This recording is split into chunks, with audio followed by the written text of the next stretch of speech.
Same here, ma'am. Anji. An investment in knowledge pays the best interest. With this quote, I wish everybody a very good evening. Welcome to SAMSIDDHI International Web Conference 2021, organized by Ayurveda College, Chyawanprash, in association with DIKSHA E-Learning. In today's session, we'll be dealing with Chyawanprash, the classical formulation in present context by Dr. Praveen Guleria. Before starting this session, I'd like to go through few of the basic instructions to be followed throughout the session. For the session, use laptop with fast-speed internet connection. Please make sure your microphone is unmuted to have a disturbance-free session. If any distraction, please check your internet connection firstly. And with the internet connection, and raise the issue with backwards. Fill your following with the space appreciated. Stand in the chat box. Questions raised clear at the end of the session. Next, Vice Principal, Ayurveda College to deliver the welcome.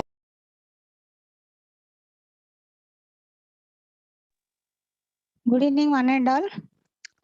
It's my honor to welcome Dr. Praveen Guleria, ma'am, in today's session. So, ma'am is going to speak about the most, oldest but classical, at the same time, very, very powerful formulation, I should say, which we have been seeing, hearing, and even we all have tasted it since our childhood. Okay, so still it is retaining its quality and power, I should say. So it has been used as a Shamana Ushadhi, and it is used as a Rasayanam also. And in today's scenario, like in the field of corona, it is very, very good medicine, and in other vyadis also. So let us all travel in this along with ma'am, like how we can use it in different manner. And again, I welcome all the participants in today's session. Welcome one and all.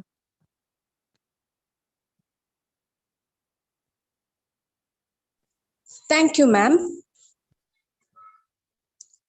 It's great pleasure for me to introduce our guest speaker, Dr. Praveen Guleria, ma'am. Completed her UG and PG from Rajiv Gandhi Government Postgraduate Ayurvedic College, Paprola, Himachal Pradesh. Ma'am has more than 11 years of experience in teaching and in small-scale drug manufacturing in the pharmacy of SKSS Ayurvedic Medical College, Sharaba. Ma'am has published articles on various international journals. Ma'am has guided the research orientation at UG level regarding the SMP of various formulations and record keeping for the same for future reference. Ma'am is currently working as Professor, Department of Rasashastra and Bhaishaji Kalpana, Shahid Kartar Singh Sharba Ayurvedic Medical College, Ludhiana, Punjab. We are very proud to have you here on the session today, ma'am. So, now without any further ado, let's hand over the session to respected Dr. Praveen Guleria, ma'am.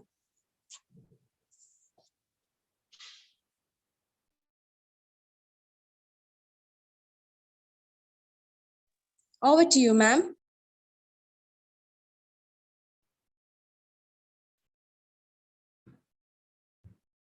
Thank you. Thank you, Dr. Tulya. Thank you, Dr. Sri Lakshmi. Thank you, SAMSIDDHI, in association with Ayurvedic College, Chyawanprash, for giving me the opportunity to be on this platform. First of all, a little correction. The college name is Sarabha. The place name is Sarabha. It is Shahid Kartar Singh Sarabha Ayurvedic Medical College and Hospital in Ludhiana. That's a historical place in the sense the freedom fighter who inspired Shahid Bhagat Singh into martyrdom is Shahid Kartar Singh Sarabha. So I proudly am working at a place which belongs to Sarabha ji. And before I begin, I would seek the blessings of my gurus. And today I remember more specifically my revered guru, Dr. Amar Singh Rathore, who might be blessing from the heavens above. So, and all my gurus, my guide, my co-guides and my seniors during this journey of almost more than 20 years in Ayurveda. So today my topic is Chyawanprash, the classical formulation in present context. As Dr. Tulya already told in the introduction, Chyawanprash is something we've always heard of. We've always learned from very beginning to be a immunity boosting drug. And in the present context, it becomes more important because during the Corona times, the sale of Chyawanprash has gone by 285%. That's the recent data. And even the demand of Chyawanprash has gone up by 85% during this last 1 year. So being Ayurvedists, all of us should be aware of what is the classical formulation. So my focus has been on the classical formulation, and then we'll be discussing how it can be used and what are the bases of using it in the present context. So beginning with the session.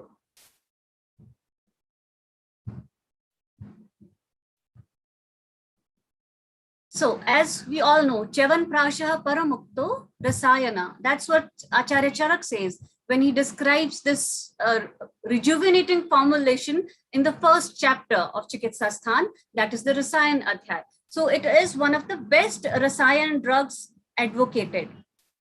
Now we come forward with the mythological origin. All of us know the legend of Chyawan Rishi, how he was blinded accidentally by Princess Sukanya, and then Ashwini Kumar brothers, the royal physicians, who invented this polyherbal formulation. It was named Prash because it had to be eaten, licked rather. And then consuming this, Chyawan Rishi became younger and improved his vitality and strength. So that's the name the formulation got its name from, Chyawanprash. It is the foremost historically recorded recipe for Chyawanprash, and it is considered superior to all other herbal rejuvenating tonics. Now coming on to the classical formulation, these are certain texts which I have consulted, some of the certain texts which I have consulted for the preparation of this formulation, for this presentation. So we find varied references of Chyawanprash in the classics. The first and foremost and widely followed being from Charak Samhita, and then with certain modifications, the reference of Sharangdar Samhita is also in vogue. Now these are the classical references where all we can find this Chyawanprash, the formulation. In Charak Samhita, we find it under the Rasayan Adhyay Prakaran, and then again it is advocated in certain disease conditions. There only the formulation name exists. So in Charak Samhita, it occurs under the Rasayan Adhyay, Pratham Pad, Ashtang Hriday, Rasayan Vidhi Adhyay, and in Chakradat, Vangasen and Vishajya Ratnavali, it is described under the Rajyakshma Chikitsa Prakaran. In Gad Nagrah, it is described under the Jara Rogadhikar, and in Sharangdar Samhita, it comes under the purview of Kshayakshin Prakaran, under Avleh Prakaran it is described. In Siddhyog Sangrah, again Rajyakshma Chikitsa, it is described. So these are the texts which were available with me, which I personally consulted, and variable formulations are seen in various texts. In Chikitsa Pradeep, there was a formulation where only 13 Quath drugs were written in Kshataj Kas Rogadhikar. And similarly, we find a Laghu Chyawanprash with 35 Quath drugs in Gad Nigrah in Jara Rogadhikar. Now, this is what I am talking about, the classical formulations which we come across. But when we see the internet, when we go through if you type Chyawanprash, the preparation of Chyawanprash, we will find n number of cooking websites or master chefs providing recipes for Chyawanprash, and they're nowhere near the classical formulation. So being Ayurvedists, we need to be aware, what are we taking, what are we advising? And there are various modifications in the Chyawanprash which is being advocated in various cookery shows. That's good. It's good. Whatever best drugs we can procure, personally make, that is good. But then the Palashruti, which is written in Charak Samhita, is for the classical formulation which is being described in Charak Samhita or the other authoritative texts. Now, this is the classic preparation, which is the ingredients in Charak Chikitsa. It can be classified. I have divided this into certain categories because here in North India, students feel it difficult to understand a full shlok in a paragraph form. So I've just divided it into the various components, like the Kwat Dravyas, which we take in the matra of one pal, it is described. Jan Jal Drone Vipachiyet, and then the various Kwat drugs which are described in the text. Then Amlaki, Shatani Amlakasya Panch Datyat Ekadhyam. So 500 Amlaki fruits are to be used. So fresh Amla is to be used. Then Pakavastha is till what stage we need to boil the Kwat drugs, that is Yatva Gatrasani Etani Aushidhani At Tam Rasam. So there is no exact guideline given by Acharya Charak, but presently we reduce it to somewhere 1/4 and somewhere 1/8 reduction is also done. And then Amlaki fal are taken and then they nishkul kar liya jata hai. We just remove the fiber and the seed, and then they undergo bharjan in the Sneh Dravya, Tel Sarpisho. So both Til and Gogrit are advised. Then sugar, I've written it sugar, but then it's a sweet compound which is written as Matsyandikaya. We'll discuss it later on in a particular quantity, that is Ardha Tulam. And then it has to be processed like we process the Avlehi Kalpanas. And after processing, the Prakshep Dravyas are added and then honey is added. So this is what the classical formulation says. Now we come to the various aspects which we come across if we start thinking of like we should be making Chyawanprash, because maybe we would like to make it for our own purpose, or maybe we want our students to learn it, or maybe sometimes we want to use our own made Chyawanprash in our practice. So we need to be aware of what are the various implications which arise when we go through the formulation. The first and the foremost is Amlaki, whether it is given in a numerical or a quantitative. There's no such specific weight is not given. It's the number of fruits which are given. And Amlaki fruits, 500 Amlaki fruits they are given. And if we go by the various varieties of Amla that are available in the market, that can range from the wild variety, it ranges from 1.7 to 2.7 kg. 500 Amla can weigh from 1.7 to 2.7 kg in the wild variety. And in the cultivated variety, it can go from 10 kg to 20 kgs. Now, this is the researches which we have done, or this is published at Dalai et al. From NIA. This is a quotation, quote from, I've taken it from there. And then API suggests 5 kg of Amla. In the API where they give the standard manufacturing procedure, they give 5 kg Amla.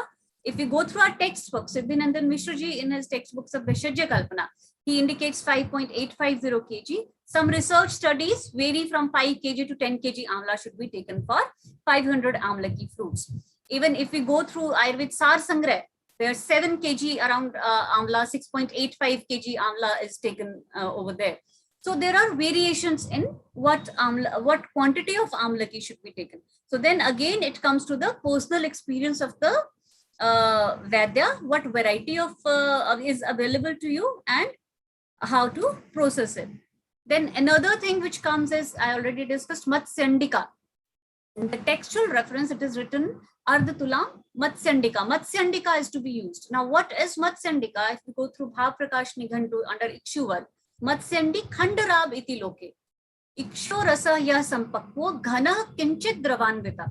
Like when we are processing the sugarcane juice, the semi-solid consistency, which is kinchit drav, mandayat syandate, which is in a flowy consistency, like it flows very slowly.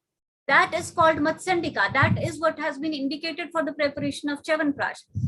But that is not available because that is available at a particular time, and that also we have to process. We don't have the means and methods to process it as such. So we can correlate it somehow to Gudiya Shakar or the brown sugar, which can be taken as a substitute to Matsyandika. Then further in various texts, we find in case Matsyandika is unavailable, Sita Matsyandika Alabhe, that is given by Chakradat. So in case Matsyandika is not available, they give the option of using Sita. And what is Sita? Sita is Khandam tu Sikta Rupam Sushvetam Sharkara Svita. The white sugar which is available in the market that can be used in case we are not having Matsyandika. Now crystal sugar that is available in the market, and usually for manufacturing purposes, the variety sugar M30, medium-sized grains, that's a particular name we use in the manufacturing, which is used. Now, because there's a confusion with respect to the weight of amla, confusion is definite to arise with respect to the sugar quantity. Now, if we go through the text, how they describe the quantity of sugar for 500 amla fruits, Acharya Charak gives the classical references, Matsyandika Ardhatula. That comes out to be calculated by the present measures. That comes out to be around 2.4 kg. Then Vidyotini Tika, the commentary of Acharya Charak, which as students all of us have read and all of us consult, it prescribes to use 1.5 times the amount mentioned for better taste. Then Acharya Vangasen has given the variation of Seth Sharkara to be used in place of Matsyandika. Acharya Chakradat again uses Sita, and Siddhiyog Sangrah has again modified the formulation, and here he has given Sharkara in the quantity of 1 drone. So that's a huge difference from 2.4 kg, which we understand by which we understand Charak, and then 1 drone, that is almost 12 kg. That's almost 4 times, more than 4 times sugar quantity is increased. And in API part 2, volume 1, page 13, sugar 2.4 kg for 5 kg amlaki. Now, as last year we were going through the whole process of manufacturing, we tried make the Chyawanprash with this ratio, but unfortunately the Chyawanprash we made, there may be certain flaws in our processing also, but it did not have a shelf life with 2.4 kg sugar. Either some additives have to be added for the preservation, because with 2.4 kg the taste was not palatable and it did not sustain itself for more than 3 months. So that is what personally we did an experiment. Then another confusion comes with the Ashtvarg ingredients. Now Ashtvarg Dravya, all of us know, endangered, not available everywhere. So the better option is the official substitutes. Here I have given the official substitutes as per Vedic Paribhasha Pradeep, what Vedic Paribhasha Pradeep says, and these are the various substitute drugs. Now there's one more difference in Charak and Charangdar formula. In Charak Samhita, only 5 drugs of Ashtvarg are mentioned, while in Charangdar Samhita, all the 8 drugs have been mentioned. Now the ratio of Prakshep Dravyas, a very, very important ingredient of Chyawanprash. I would say most of the people, or maybe the people from modern medicine, or people who are very diet conscious these days, amount of sugar, controlling the amount of calories or the amount of sugar in their diet. Then here comes the role of Prakshep Dravyas.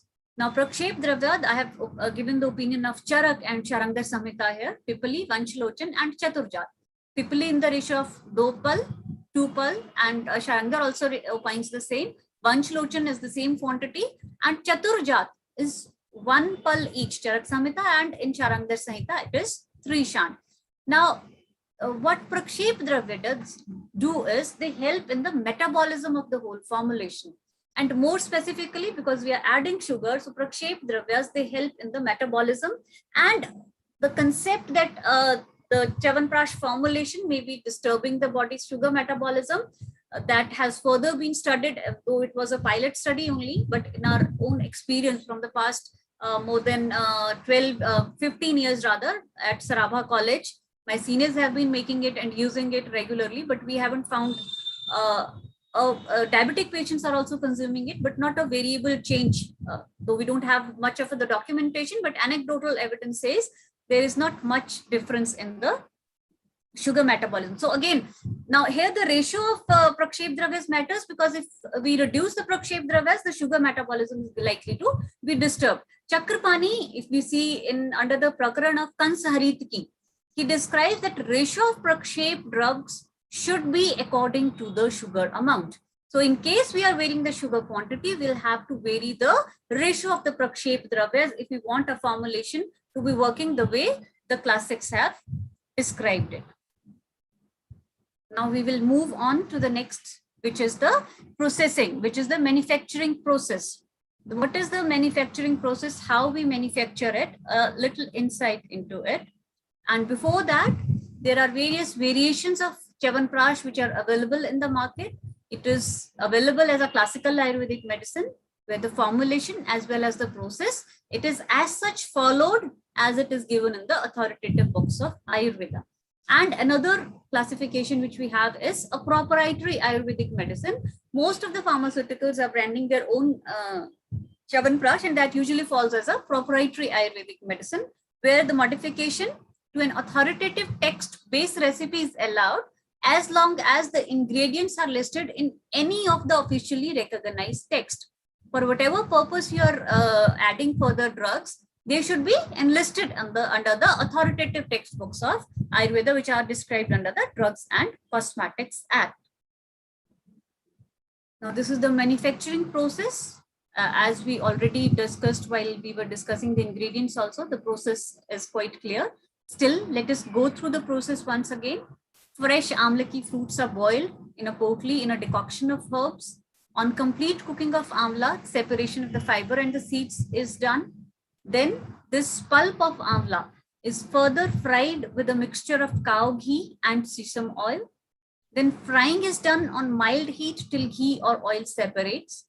This pishti, we call this bharjit pishti. This pishti is then added, kept separate, and the kwath dravya, kwath we are making, it's reduced to 1/4 quantity of water.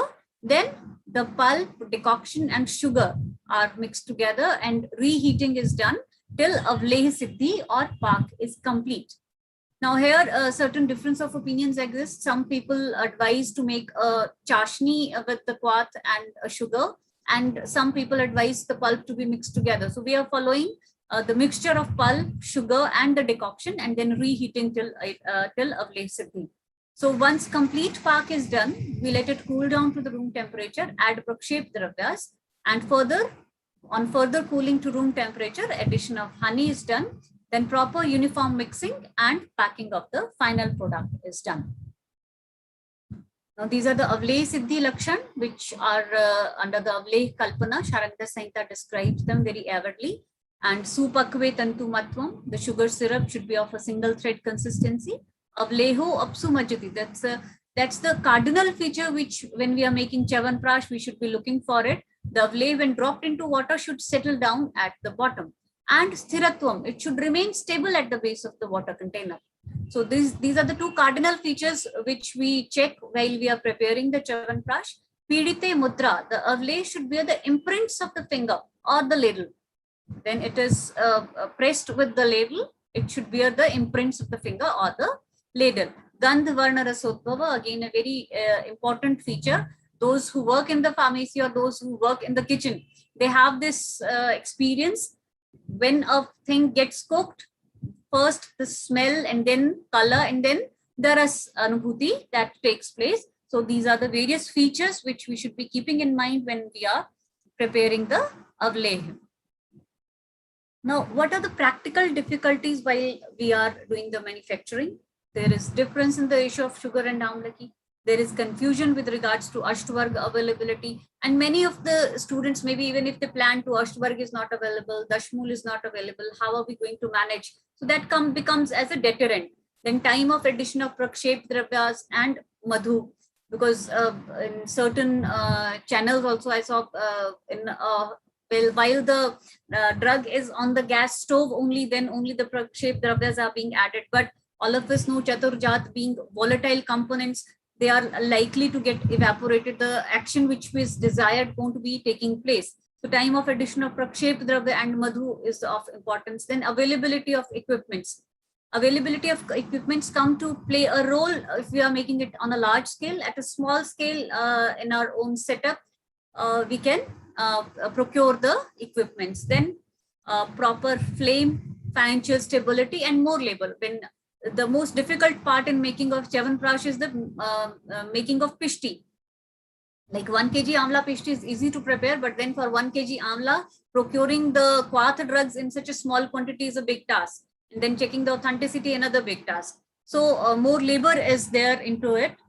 And if we are using the pulpa, then it has certain other changes, variations which can occur with the use of mechanized manufacturing.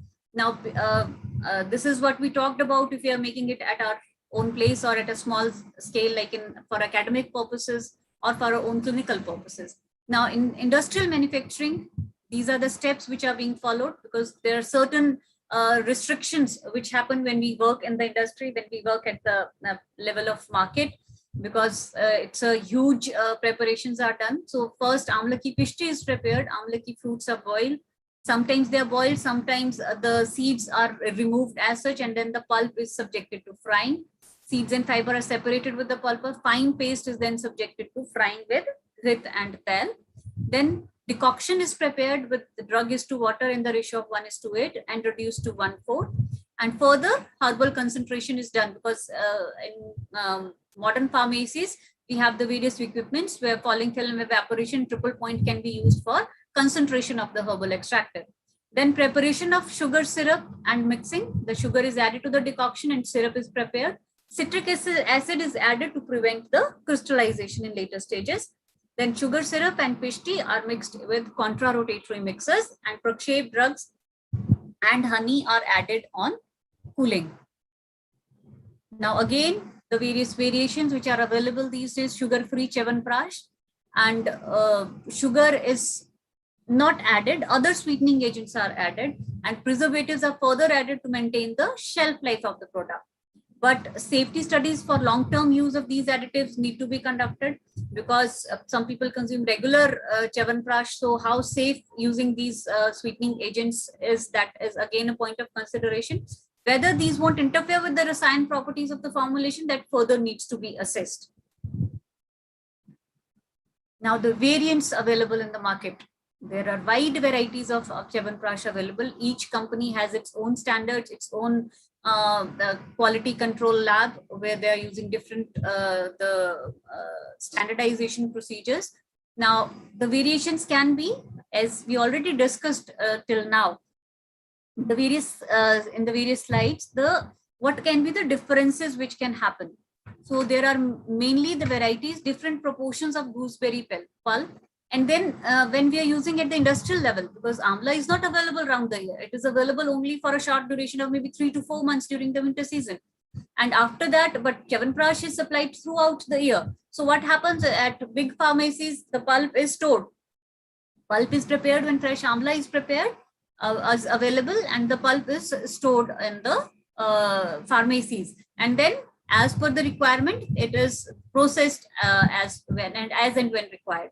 Then variation in the ingredients or herbs and their proportion and parts of the herbs used. Then alteration in the number, proportion, and parts of Praksheep.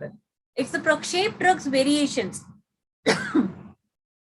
which happen and which are responsible for new modifications, like a special Chyawanprash we get somewhere we get Sona Chandi Chyawanprash. That's when we add certain maybe Swarna Bhasma or Rajat Bhasma is added, or Kesar is added.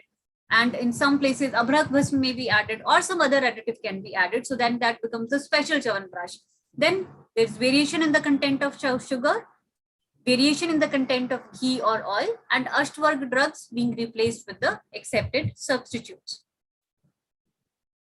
Now, this is, I'm sharing from the practical experience which we have been making for the past 10 years at Ayurvedic College, Sarabha.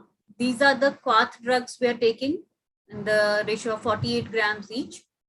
They are boiled in water. 8 times water is used, and it is reduced to 1/4. Then here we are taking amla. It can be considered as our in-house development only. We are using 10 kg of amla and equal quantity of sugar. That is 10 kg of sugar. Grit, we are following here Sharangdhar, because Sharangdhar does not use sesame oil. And with sesame oil, we did make it with sesame oil and grit also. But then the palatability, the consumer compliance is not there for when we are using both grit and tel. Then honey is added, then Praksheep Dravyas, Pipali, Vanchilochan, Dalchini, Tejpatra, Ela, and Nagkesar. Now here I haven't discussed it previously, the confusion regarding Vanchilochan. Again, Vanchilochan, the original Vanchilochan is costly, and it is not very, you have to be very particular if you're going to buy Vanchilochan, that you want the original one. Otherwise, the substitute artificially prepared silicates, they are being given, and they are not that beneficial as compared to the original Vanchilochan. So these are the drugs we have been using. The procedure we've already discussed, and then they are packed. Here I would like to discuss one more thing.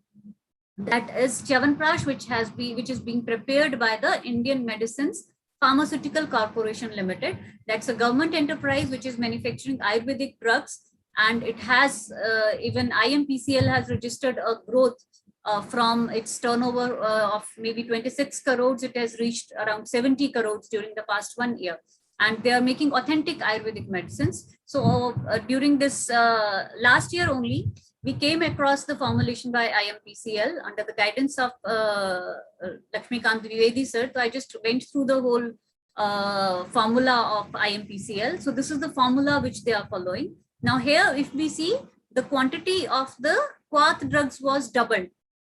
The classical formulation, it is given as 48 grams each, and here the Quath drugs have been doubled, and the quantity of sugar is also almost doubled, because 2.4 kg is being used. Here we are using 5.7 kg of sugar.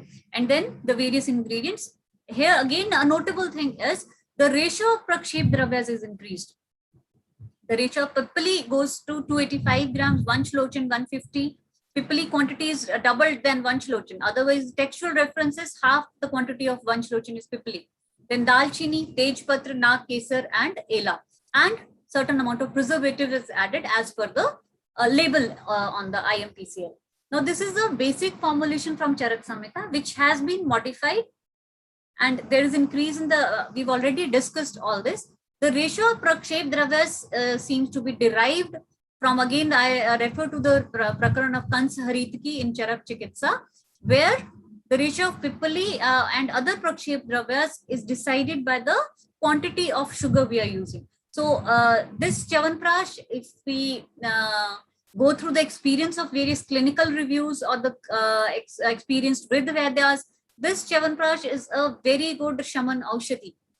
It cannot be taken, it is not that palatable, but then it is very effective in all kinds of cough, any type of cough. I personally used it during this process. We tried to get some sample of Chyawanprash by IMPCL, and it was very effective for any type of cast. So now the next we come to the therapeutic profile of Chyawanprash. What have been the classical indications for Chyawanprash? I have majorly focused on the references of Charak Samhita, because that's the most commonly followed formal text in North India. Again, Ashtang Hriday, certain few additions are there. Otherwise, prima facie, they have a similar viewpoint on the indications of Chyawanprash. Now, this is the verse which we all of us read in Charak Chikitsa. I have tried to modify it a little so that it is more catchy and we can understand what all functions it does. So, Kshina Kshatanam, Vriddhanam, Balanam, Changavartanam. Now, if we go through this particular verse, it itself describes any debilitating condition, and you can use Chyawanprash. It can be Kshin, it can be Kshat, it can be because of old age, it can be in children. In children, more specifically, Angavardhana, it helps in the growth and development. Now, if we go through this Kshin, Kshatanam, Vriddhanam only, we can understand how well it must be acting in as an immunomodulator.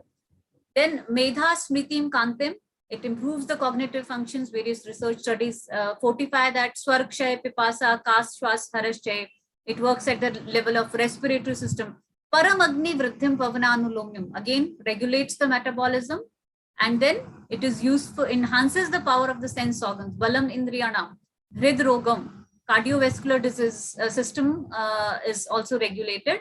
Then genitourinary system, it works as an, it has been advocated for as an aphrodisiac action also.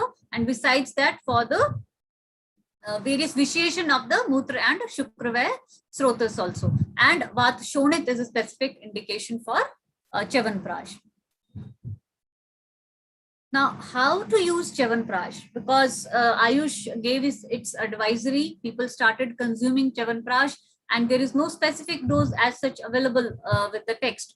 So what is the guideline the text gives regarding the dosage?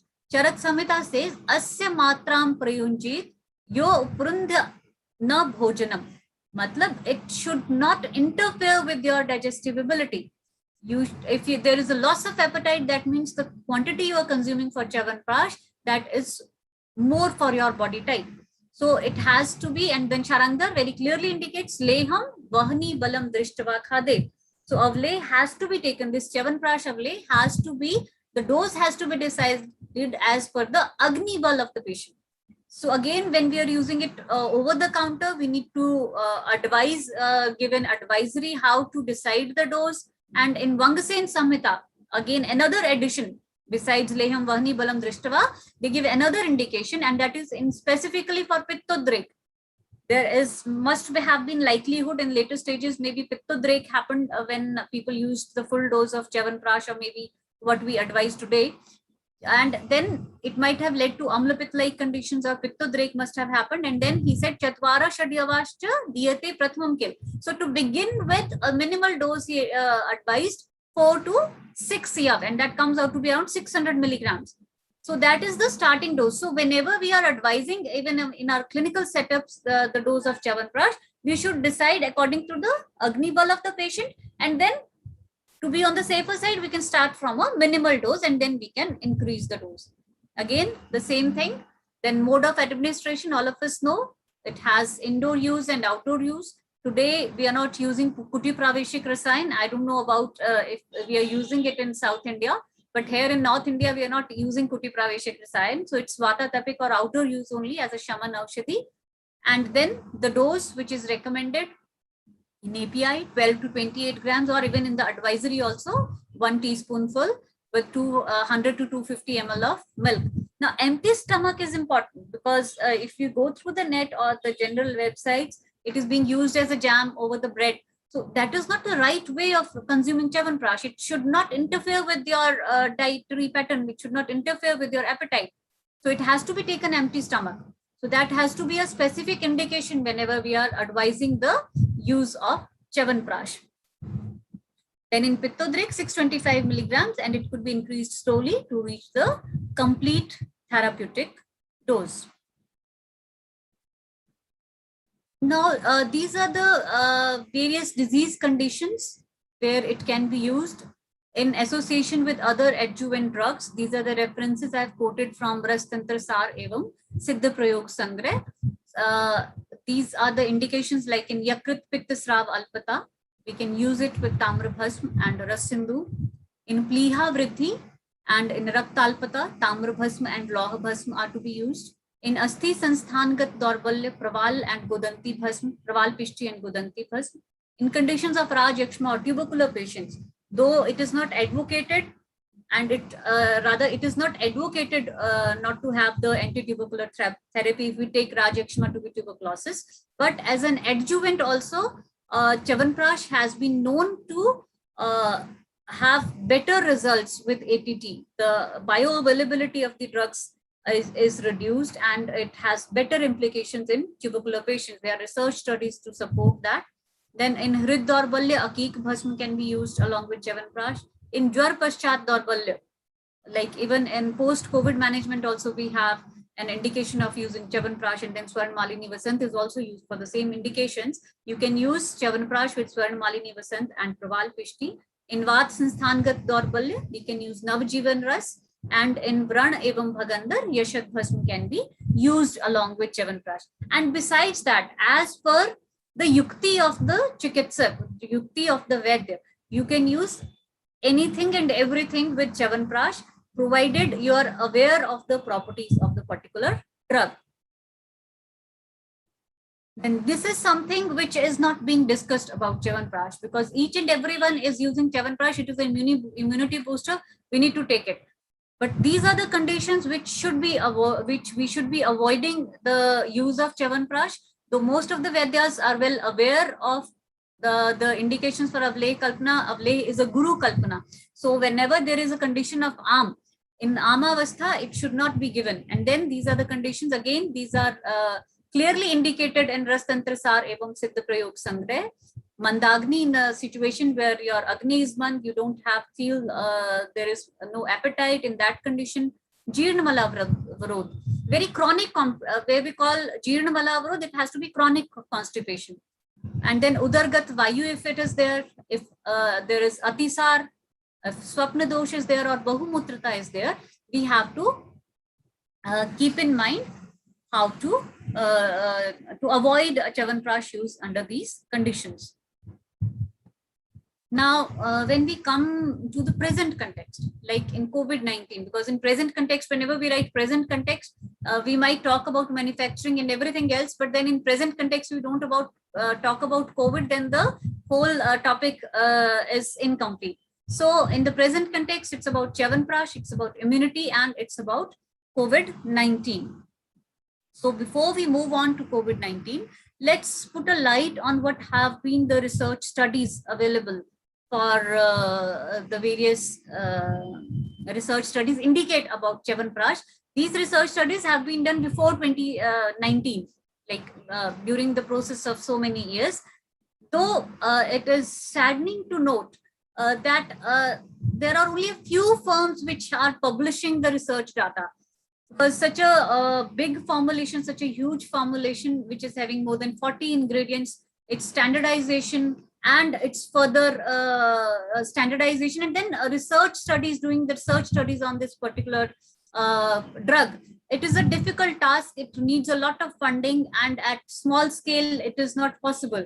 But still, whatever the data is available in the internet, I would like to thank the authors of various research articles from where I have compiled my data. And these are the various activities which we could find for various researches on Chyawanprash.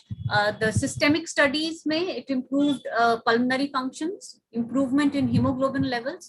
There has been improvement in cognitive functions, a decrease in the eosinophilic count, and there has been effective reduction in Hamilton D score for depression.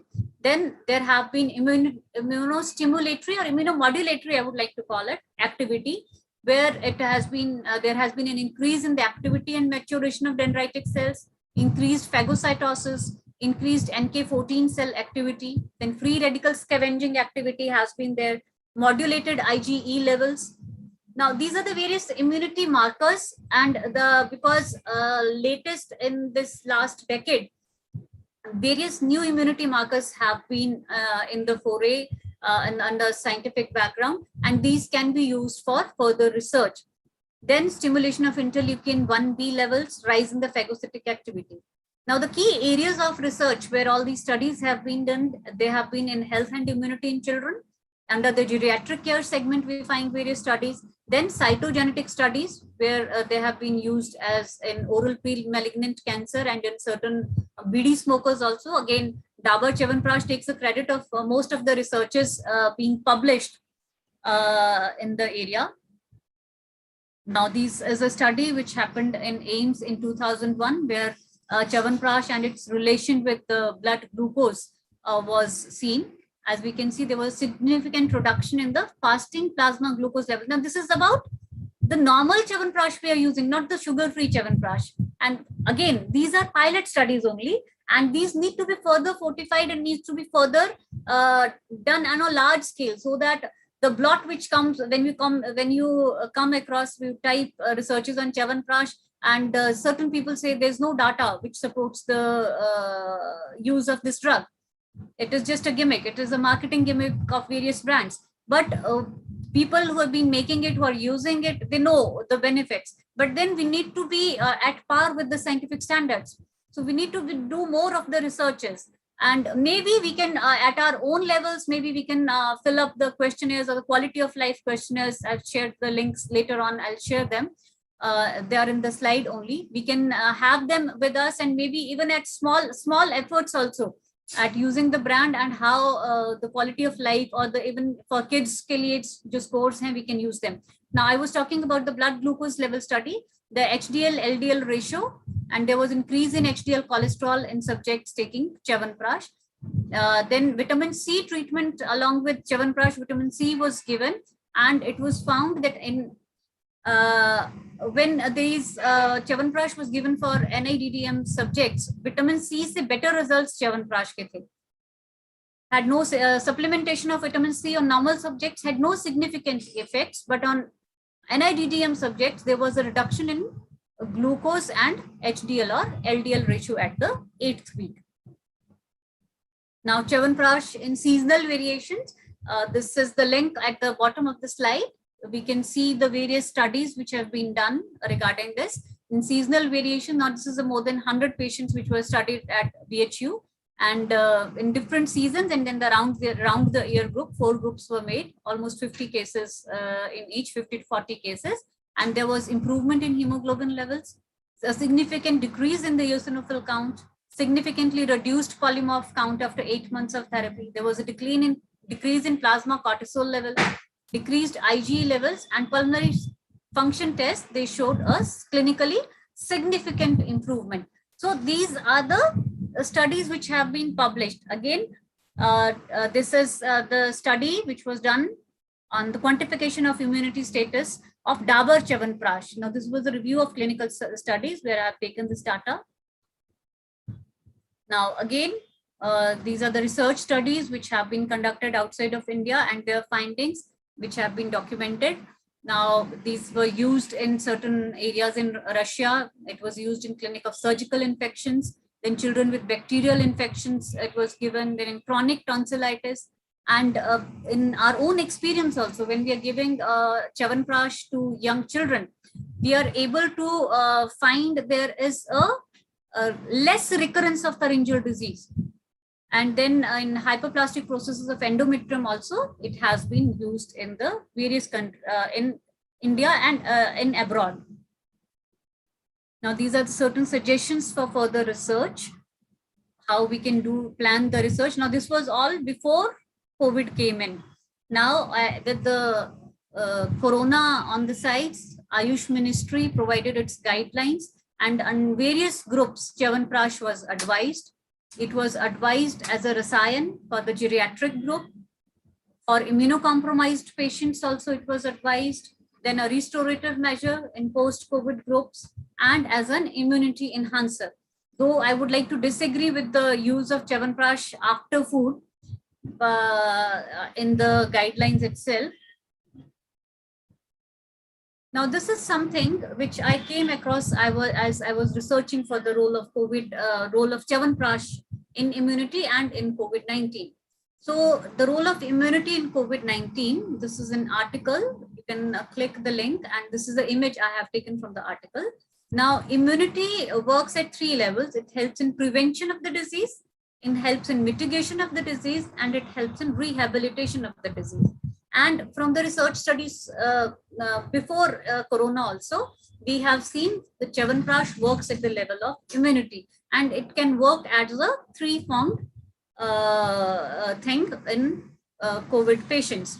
Now, this is, and another image I've taken from the same is, we have seen the various actions. What are the factors, what are the pharmacological activity of particular drugs, of herbs. And if you can see at the right hand bottom corner, Chyawanprash works with its content of vitamin C, polyphenolics, and the flavonoids.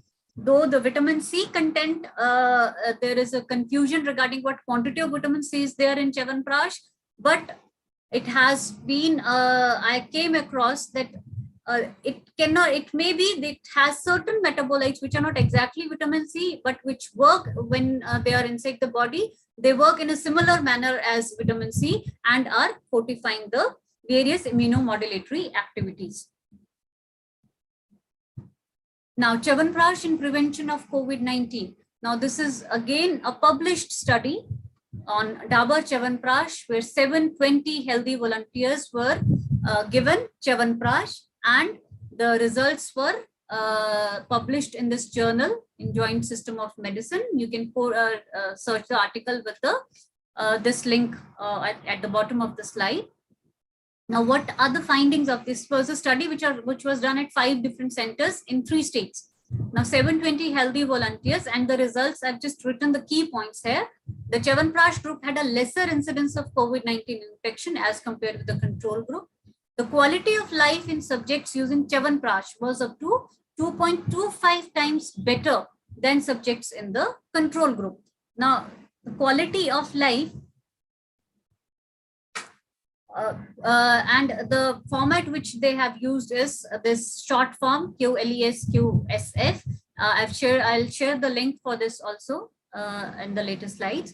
Then assessment between the groups showed that in the Chyawanprash group, there was 6 times lesser severity of COVID-19 infection and 12 times lesser incidence of COVID-19 infection was there in the Chyawanprash group. So these are promising results. But again, the query which arises is, out of 720 volunteers, only a small group of patients which went COVID-19 positive. With such a small data, can we claim anything?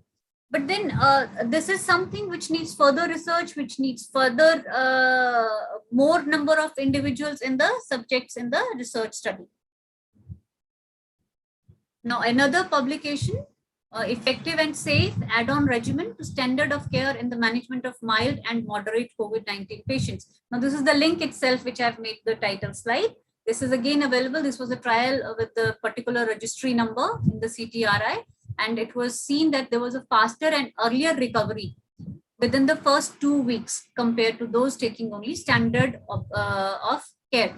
Now here, it is not only Chyawanprash which was given, there were certain herbs also which were given with Chyawanprash Avle. An earlier clinical recovery was observed in clinical symptoms like sore throat, cough, loss of taste and myalgia. There was better improvement in post-clinical symptoms like appetite, digestion, stress and anxiety. There was reduced requirement of rescue medications like antipyretics, analgesics, and antibiotics. There was significant improvement in all the assessed domains of quality of life. So these are the research studies which I came across. Again, one concept which I came across was psychoneuroimmunology. So what is psychoneuroimmunology? It is the evidence of an intimate link between the nervous, endocrine, and immune systems and explains the mechanisms by which stress and emotional disorders can modulate the immune response to infection. So this is again an article, and this is an article by a modern psychiatrist who's an expert in his field. And now, this is something, psychoneuroimmunology, that this might be a new term, but in Ayurveda, Sharirik and Manasik Vyadhis, they have already always been correlated. And the treatment starts from the mind itself. So psychoneuroimmunology, it's just, if we see the table below, I've taken a screenshot of the this article. If you see the table below, with Chyawanprash, there is a positive neuroimmune mechanism because there is an evidence of reduction of depression and anxiety in control trials. So at that level, because it is working at the psychological level, it is improving the feeling of depression and anxiety. And in COVID, the most difficult thing to manage has been the panic mode. If somebody gets the panicked about having corona, or then there is a different immune response. Even very healthy individuals, they have suffered a lot, and there have been losses, irreparable losses. So regarding that, psychoneuroimmunology and then meaning response, which is a new term for maybe placebo, where cultural influences are seen, like we are feeling good because we are taking Chyawanprash, so we are healthy. We'll remain healthy. Hame kuch nahi hoga. That concept, that confidence in the mind that we are taking a particular drug and it would be helping us fight the particular disease which we are talking about. Now, these are the various references which I have consulted, which I have gone through and made this presentation in front of you. The links have been there so that all of us can go through them. Now, these are the research tools which I was talking about, because we cannot fund a large scale researches, but at our own level, we can say to it, the Chyawanprash brand or whatever quantity of Chyawanprash we are using. We can use the Kid Screen 27, which is available at this website. Then Phoenix Toolkit, we can get the quality of life questionnaire from this website. Then Hamilton Depression Rating Scale, we can get it from this. These are links, you can open them when you want to.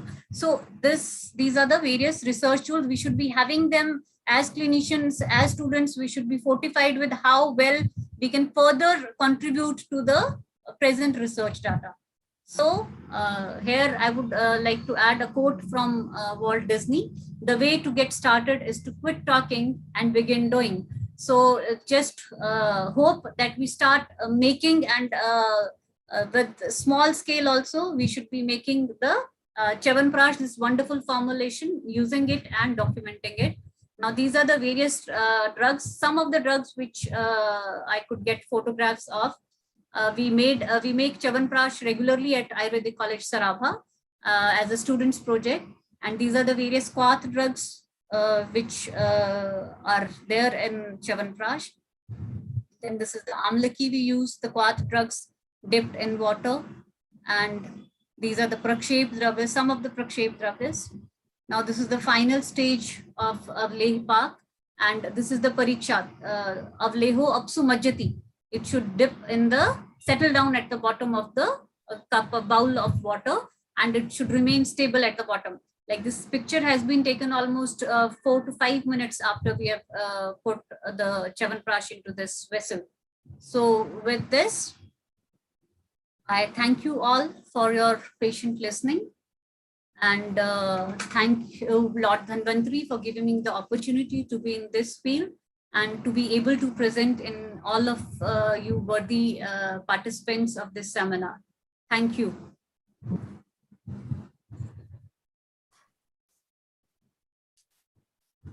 Thank you very much, ma'am, for taking your time to prepare for such an extraordinary, wonderful presentation, which was incredibly informative.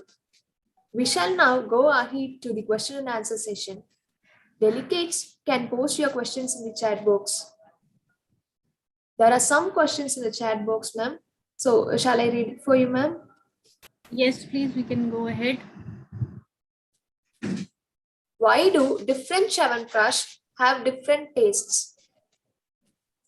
The taste of Chyawanprash depends on, first and foremost, the bulk of the Chyawanprash is amla. So amla, if you go to the market, you can find very small amla, which can be a little kashayarous. And then even amla kis samay pe collect kiya gaya, because the Chyawanprash preparation starts in early, maybe in September, late September or early September also, because at that time the amla are not very ripe. So it will have a different taste when we prepare it in the early months. And then towards the end, the amla goes from amla to madhuras. So then the taste will vary. Then the quantity of sugar being used again makes the difference with the taste. Then the prakshep dravyas variation again makes a difference in the taste of the formulation. Even when we are making the formulation, the most difficult thing is to maintain the taste. Because if you are making it in October, it will taste different. If you are making it in December, it will taste a little different because of the innate taste of the drug we are using. Because amla is the base of the formulation. That is the taste of the formulation. So that results in the variation of the taste. So that is something not in our control. Either we are procuring, because by the time it is ripe, the market, the amla from the market is not available. So whatever best is available, we have to go with that. So that is the reason for change in taste, ingredients. Thank you, ma'am. Moving on to next question. Paka should be one thread or goli band. And what is the machinery required for making large quantity of Chyawanprash? I'm sorry, I didn't get the question very clearly. Pak should be one thread or goli band.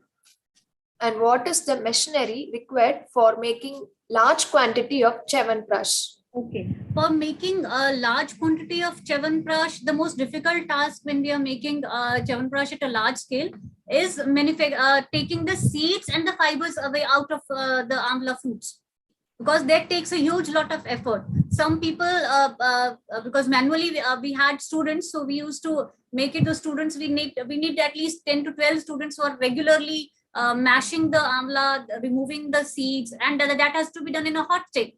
So that's a difficult thing. We can use pulpers instead of this manual labor. We can use a pulper that's easily available in the range of 15 to 20,000. You get a pulper if you have to make it for a large scale. But then with pulper, a certain change in the consistency takes place.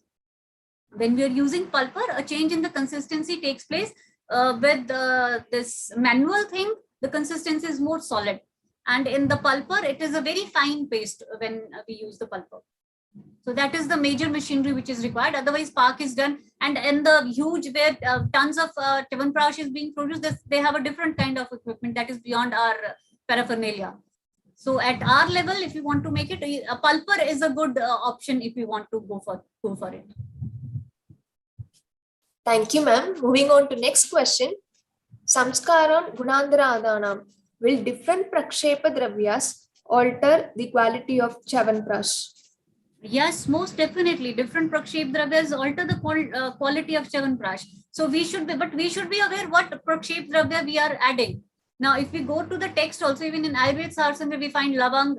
In special Chyawanprash, there are addition of Abrak Bhasma, Swarna Bhasma. Sona Chandi Chyawanprash is what? They are adding certain additives like Chyawanprash, and somewhere Kesari Jivan is addition of Kesar into the Chyawanprash. That is used as a Prakshep Dravya. So that changes the whole, that adds on to the properties of Chyawanprash. Thank you, ma'am. Moving on to next question. Which classical Samhita is authoritative for preparation? See, all the books are authoritative books of Ayurveda. You can use any one, but we should be guided by our own insight also, because ultimately Acharya says Yukti is the best Praman. So we should be using that best Praman. If we go by the various, even I gave you the various references where there is a lot of confusion. So there you have to go by, you need to regularly make the Chyawanprash, even for your own family if you're making, and automatically you'll get to know the insights, like how to prepare. We are consulting Charak Samhita, we are taking it, and certain modifications you can add on from different texts, but you have to have a basic text. Like for us, Charak is the text. Thank you, ma'am. Moving on to next question. Can Chyawanprash be given in Staulya patient with Kasa? See, if we are using it for a particular disease condition, it and it can be given in a caste patient in Stolya Rog also. And even we saw the pilot study which was done in AIMS. It was, we need to change our lifestyle for Stolya. Chyawanprash is not going to do much change in that. We need to change the lifestyle for Stolya. As far as caste is concerned, that will be taken care of by Chyawanprash. Thank you, ma'am. Moving on to next question. Can Chyawanprash be used in geriatrics in order to prevent dementia? Yes, it has shown in the experimental models, in various experimental models, it has shown an improvement in the cognitive functions. It can definitely be used in geriatric care patients. Thank you, ma'am. Moving on to next question.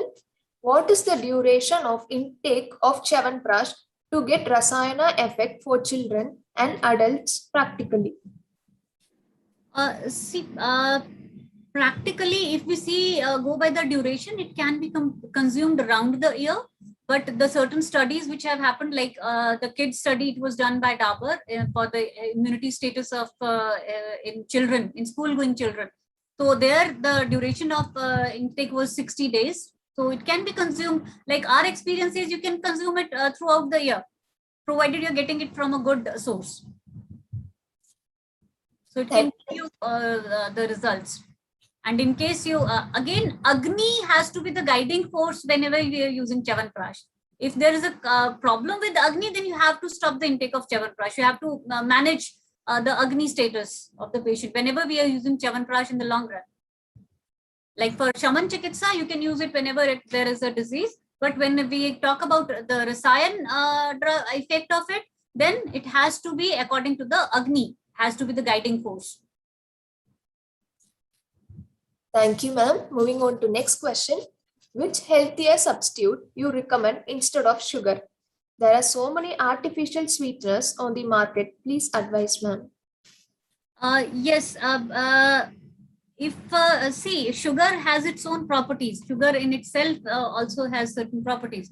But then in case you want to avoid sugar, we can use gur also as another option for alternative for sugar.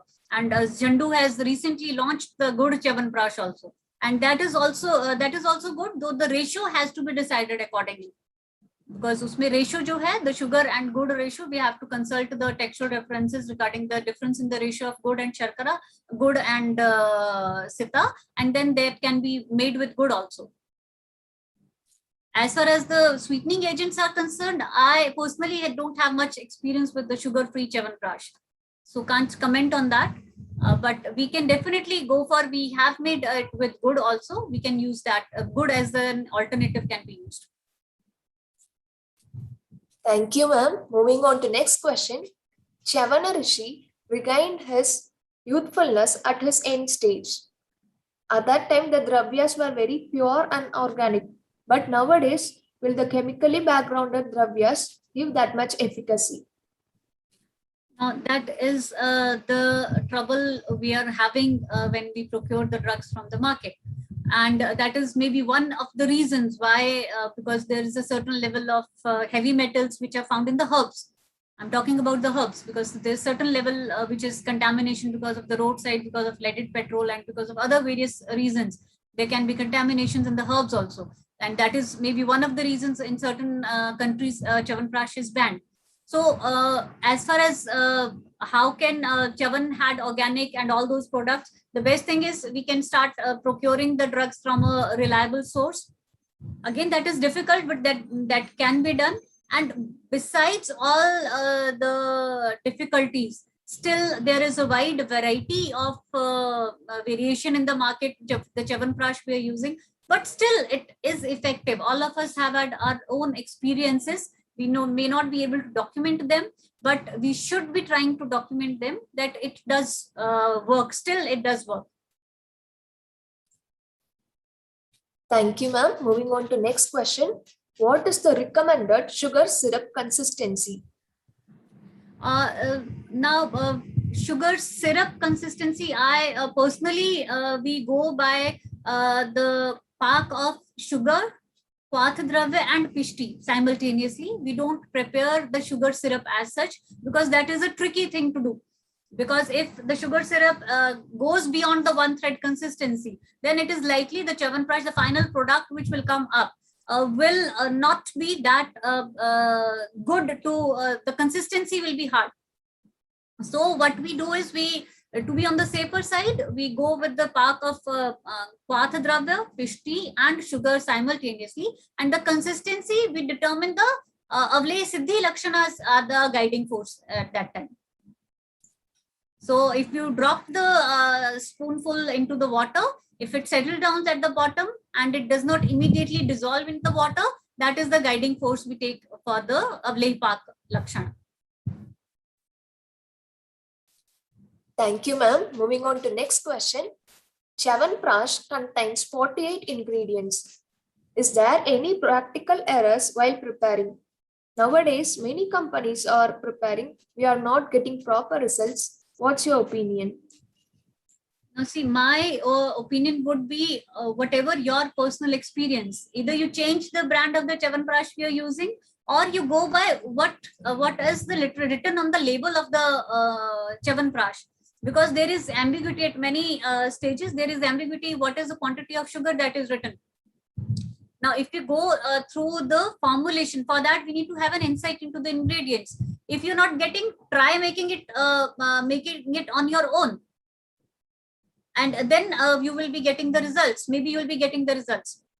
Maybe definitely you will be getting the results. But then if you're not getting the results with the one particular brand, you can try different brand. There are certain classical, where there is a classical formulation, not the patent things, the proprietary Ayurvedic medicine, but the classical Ayurvedic medicine formulations, they can be used, because they are preparing it as per the classical textual references. So you can go for the classical Chyawanprash formulations from the market, rather than the proprietary products.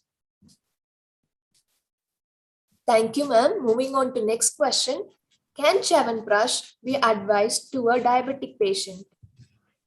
Chyawanprash can be advised to a diabetic patient, but there is a but, because if a diabetic patient is having a rasagulla or maybe some another sweet thing during the whole day, then you need to have a control on the other sugar in items you are taking.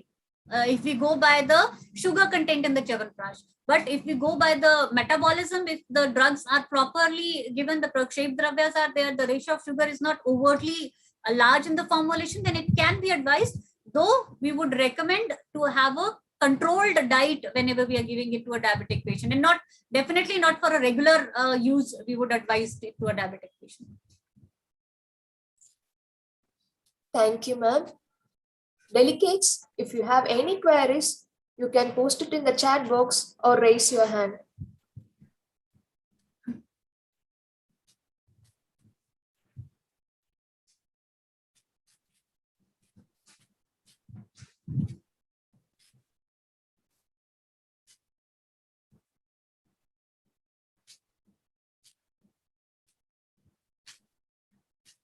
Dear delegates, if you have any questions, you can post it in the chat box or raise your hand.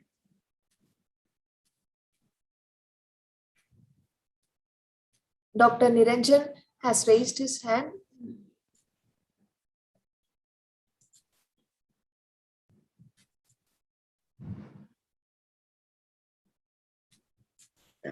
You can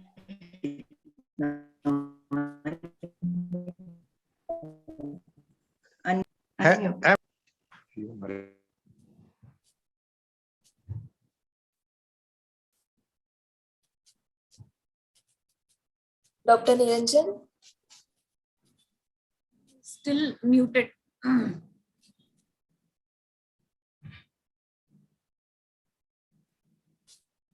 There's a question in the chat box, ma'am. Can we advise Chyawanprash in increased cholesterol level? It can be advised because, but it has to be under a controlled thing. Because the Chyawanprash, if we see the amount of, if you're using original cow ghee in the formulation, and we are using all the Prakshep Dravas, it can be advised, but then it has to be monitored. You cannot say it should go unmonitored. You should be monitoring the cholesterol levels, and moreover, the recent findings from the FDA suggest cholesterol levels are not a matter of concern. So then that is again a point of contention to be taken. But it can be taken in moderation. Thank you, ma'am. One delegate has raised her hand. Dr. Ritika, you can unmute and ask your question. Namaste, ma'am. Namaste. Yeah, it was a very good session. Thank you. How about using a capsule, Chavan cap, madam, in case of diabetic patients? You want it to be in the capsule? Yeah. Instead of paste form, it is available in capsule forms also. Can we go for capsules instead of the original paste form? See, ma'am, if we go by the name itself, Prash, so Prash has to be licked, and the Falashruti we are getting are for the Prash formulation. Definitely, these are the modifications. They need to be understood. They need further research if we are using them in the capsule form. And how well I've heard it for the first time that it's available in a capsule form also. But then I cannot say much on that, ma'am. My advice is it is a prash, so it has to be taken in a prash form only, because the action starts from the oral cavity itself. Okay, but in case of pramehis and all, instead of the sugar form, we can advise the other lifestyle changes in a pramehi rather than going for the change in the formulation. We don't already get it in the original form. We are further deviating from the original. Yeah, I can understand. Thank you so much, ma'am. Yeah. Thank you, ma'am. There's a question in the chat box. Yeah, there's any government supervision on standardization. Now, see, the government has given certain standardization protocols. There has been a list of marker compounds which are there for testing Chyawanprash. But then most of the brands which are available in the market, they have their own in-house quality standards. So there is no particular, there is no yardstick from the government, like there are very stringent rules not there for standardization of Chyawanprash. So thank you, ma'am. Moving on to next question. Which is the best time to take Chyawanprash for better results? So the best time is empty stomach. You have to take it, and with maybe a glass of warm milk. So that is the best time to take Chyawanprash. And you should be having your food whenever you feel hungry. That is another condition. If you are taking Chyawanprash with maybe 100 ml of milk, you should be having your food when you feel hungry, not before that. So that has to be kept in mind. Thank you, ma'am. Delegates, if you have any questions, you can post it in the chat box or raise your hand.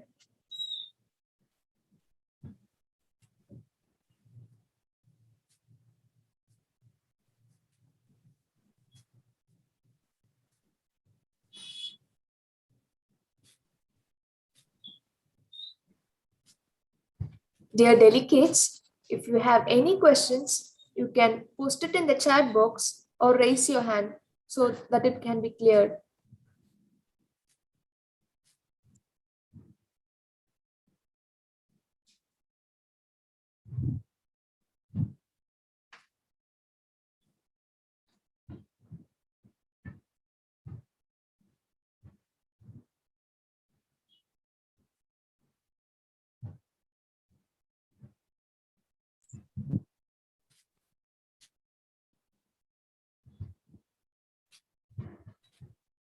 Dear delegates, if you have any queries, you can post it in the chat box or raise your hand.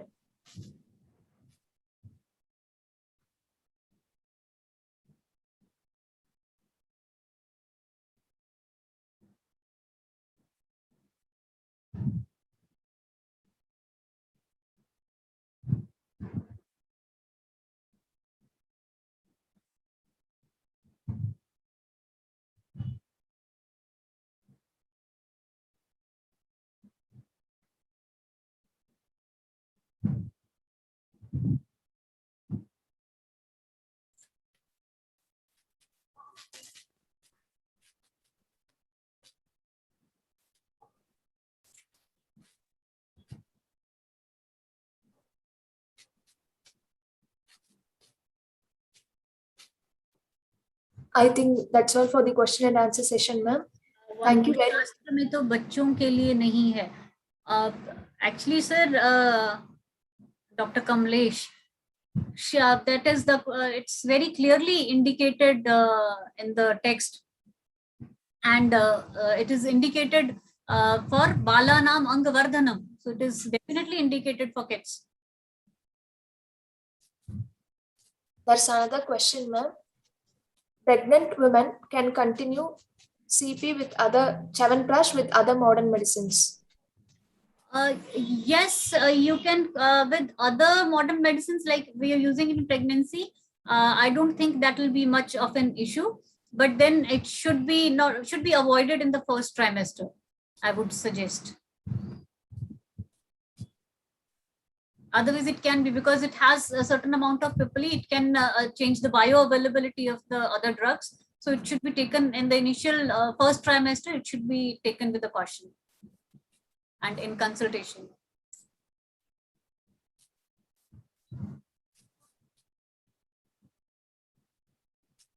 Thank you, ma'am. Be sharing the PPT, so you can have the PPT and the links. I'll share on the platform. Okay, ma'am. Thank you, ma'am. Delegates, if you have any questions, you can post it in the chat box.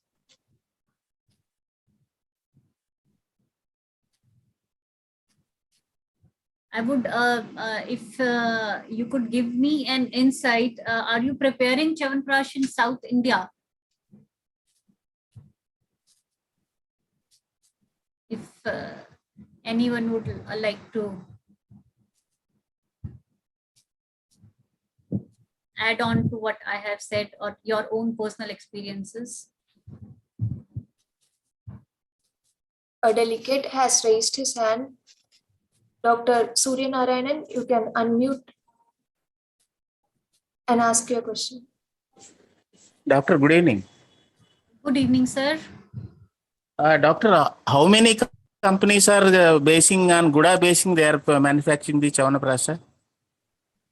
I don't have a very good idea, but Chyawanprash, Jhandu recently launched good Chyawanprash. So that is what I know as of now. This year we came up with the concept of good Chyawanprash. We have been personally making it for our own use in very small quantities in Saraba, under the guidance of our senior Dr. Narendra Kumar Vajpayee. So we have been making it, and it works. It is a good alternative to sugar Chyawanprash. Thank you, doctor. Thank you. Thank you, ma'am. There's a question in the chat box. Any contraindications to use Chyawanprash? Mandagni is the foremost contraindication to use Chyawanprash. Agni status has to be checked, then Jeerna Mala Varod, and any condition where there is Amaj condition is there, it has to be Chyawanprash is contraindicated. In fact, any of lay preparation, unless and otherwise for Ampachan, we can. Coconut oil or place lo ఇది రాసుకోవాలి ఇంకేది రాయకూడదు రెండు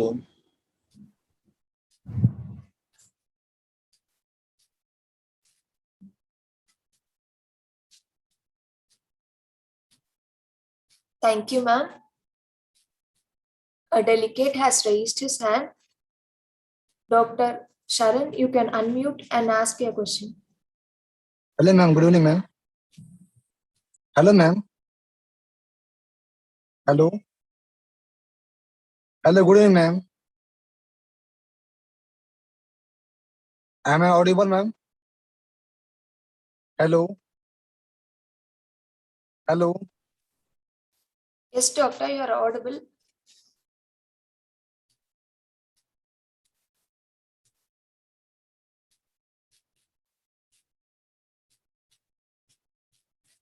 Dear delegates, sorry for the inconvenience. Ma'am is having some network issues. So please do stay with us.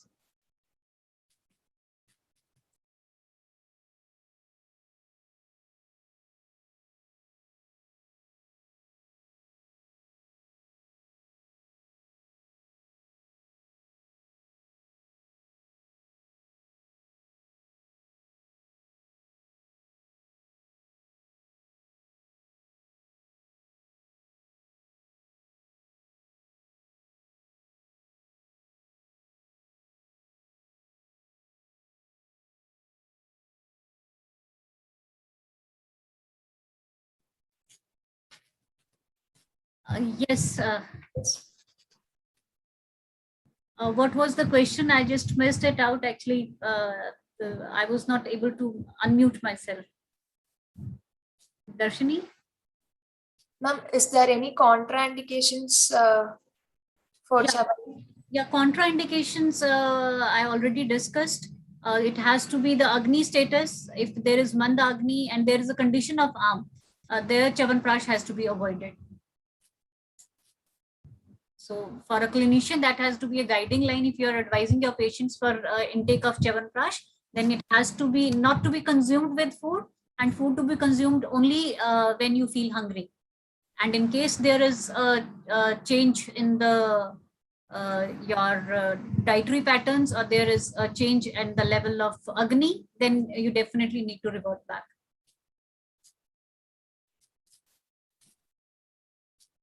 Thank you, ma'am.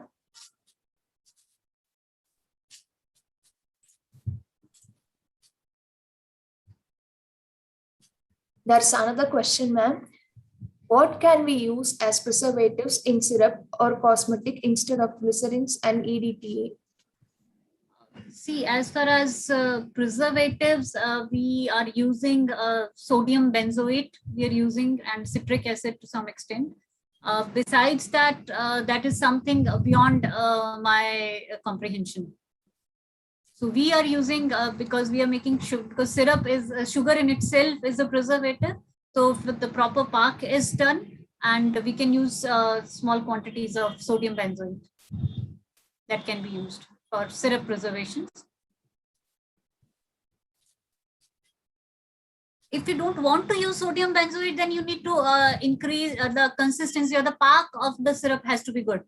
If you don't want to use any synthetic preservative, then it has to be, the pack has to be perfect. And to avoid crystallization, you can add citric acid to the formulation. That can be done. Or Nimbu Sattva, not to use the term citric acid, we can use Nimbu Sattva as a preservative, and the pak of the syrup has to be appropriate.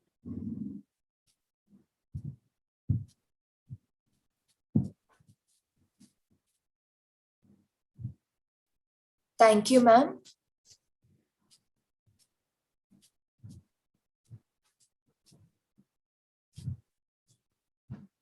Thank you very much, ma'am, for answering all the questions. It was great listening to you. Now I request Dr. Anjana P., Assistant Professor, Department of Rachna Sharira, Ayurveda College, Coimbatore, to deliver the vote of thanks. Good evening, one and all. On behalf of Ayurveda College, Coimbatore and Team DIKSHA, it is my privilege to extend a vote of thanks for today's session. I would like to express my sincere gratitude to Dr. Praveen Guleri ma'am for a wonderful session on Chyawanprash, the classical formulation in a present context. Ma'am has explained wonderfully about the preparation of this Paramukta Rasayana in a manufacturing purpose or in a homemade purpose. And thank you, ma'am, for sharing your valuable experience in the preparation and also for suggesting the various indications of Chyawanprash in various disease conditions, and also for giving us an insight into various research works being going on and introducing us to the term psychoneuroimmunology. It was a wonderful session. Thank you so much, ma'am. Thank you. I extend my thanks to our beloved principal, sir, Dr. Chandramoulishwaran and Dr. Tulya ma'am, who are the pillars of this webinar series.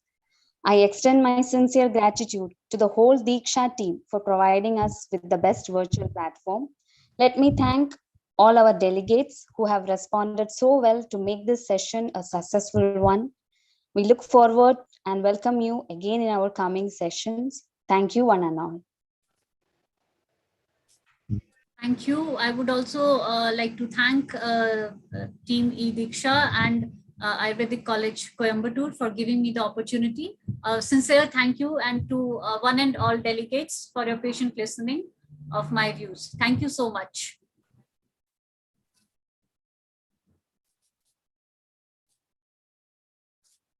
Thank you, ma'am.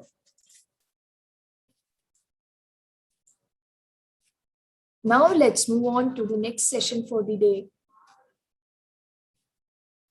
In this session, we'll be dealing with role of Agada Yogas in skin diseases by Dr. Mahesh P. Savalagiman.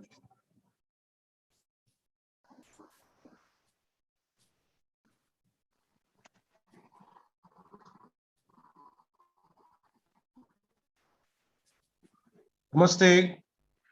Good evening to one and all. As a part of SAMSIDDHI 2021, we are really glad to introduce Dr. Mahesh P. Savalagiman, who is currently working as Associate Professor in Department of Agada Tantra, Sri BMK Ayurveda Mahavidyalaya PG Studies and Research Center, Belagavi, Karnataka. Sir has completed his UG from the same college in 2004, and he had done his PG in Agada Tantra, the prestigious institute BPSV Ayurveda College, Kottakkal, from 2005 to 2008. Sir has a teaching experience of UG for 13 years and PG teaching experience of 10.5 years. Sir has published articles, about 12 articles in various journals, and he has been practicing Ayurvedic dermatology since last 13 years based on Agada Tantra principles. Over to you, sir. Kindly enlighten us on this topic of how Agada can be utilized for practicing Ayurvedic dermatology. Over to you, sir.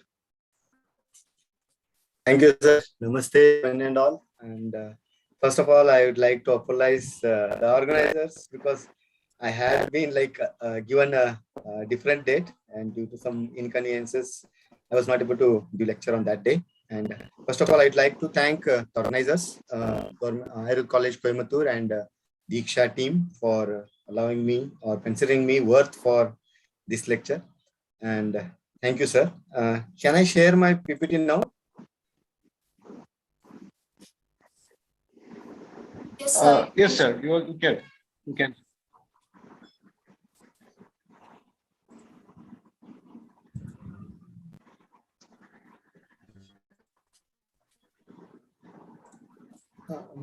Whether my PowerPoint is visible? Yes, sir, it is visible, sir. Okay. Yes, Warm now it's greetings visible. from, yes, sir. Warm greetings from KLE Ayurveda, KLE BMK Ayurveda Mahavidyalaya, Belagavi. And so today's my topic is role of Agada Yogas in skin disease. So it's a recent case. Saturday we got this case. That girl was having this eczematous type of presentation, which was like Vichurchika, like we can consider like seborrheic dermatitis or whatever it is.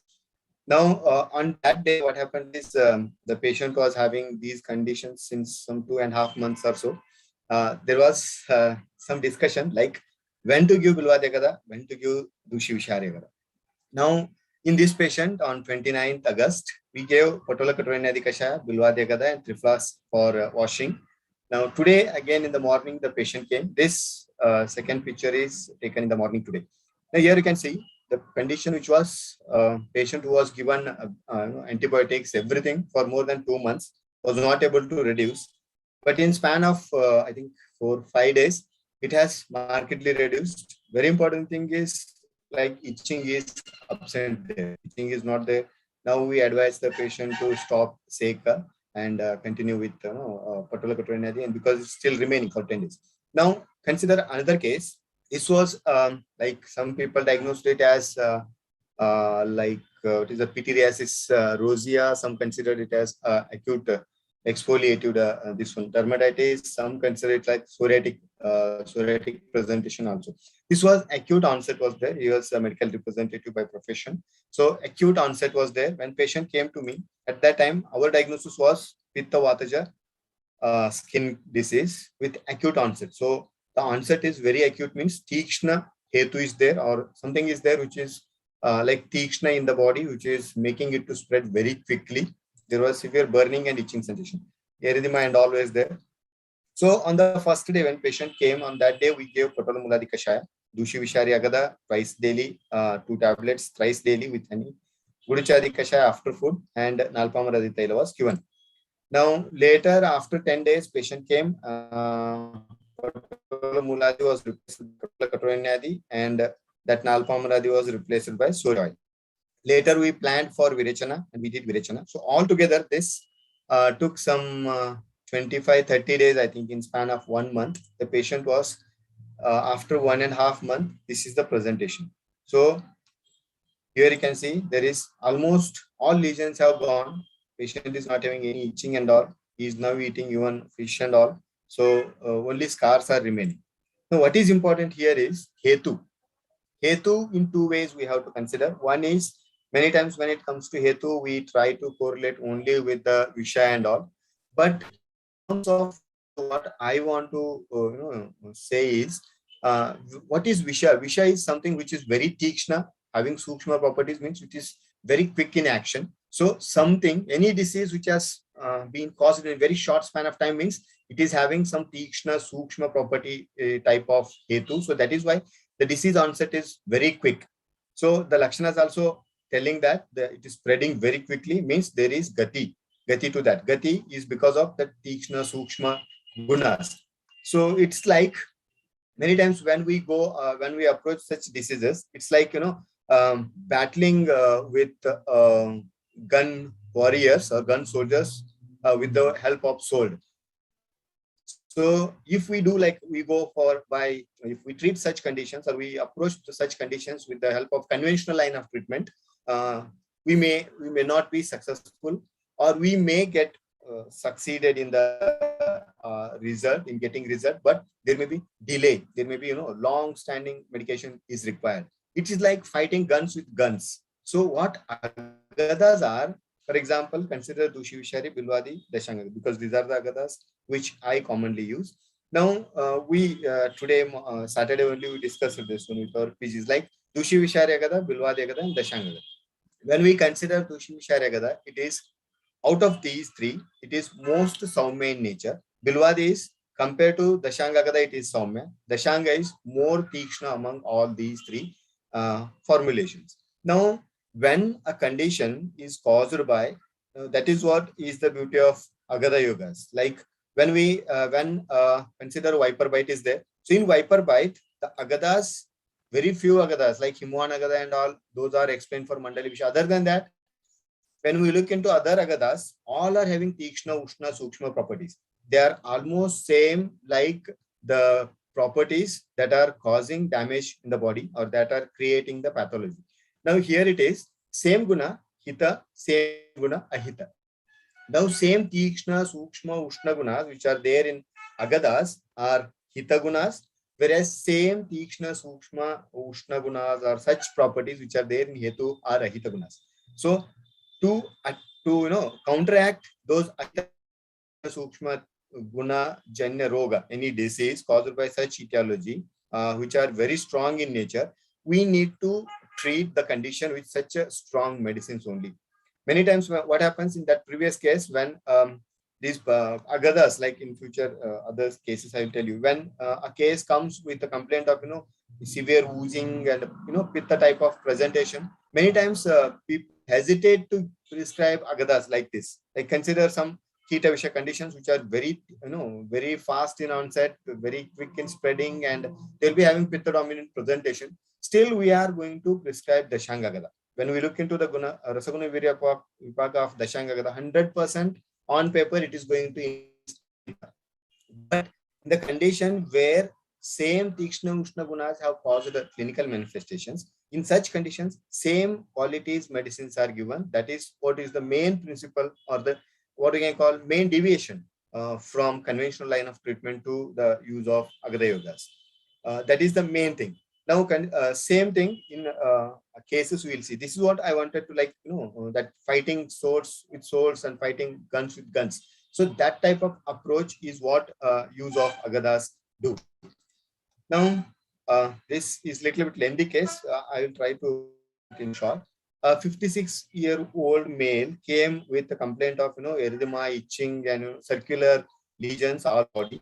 Since he was having all these since 3 years, and he had simultaneously had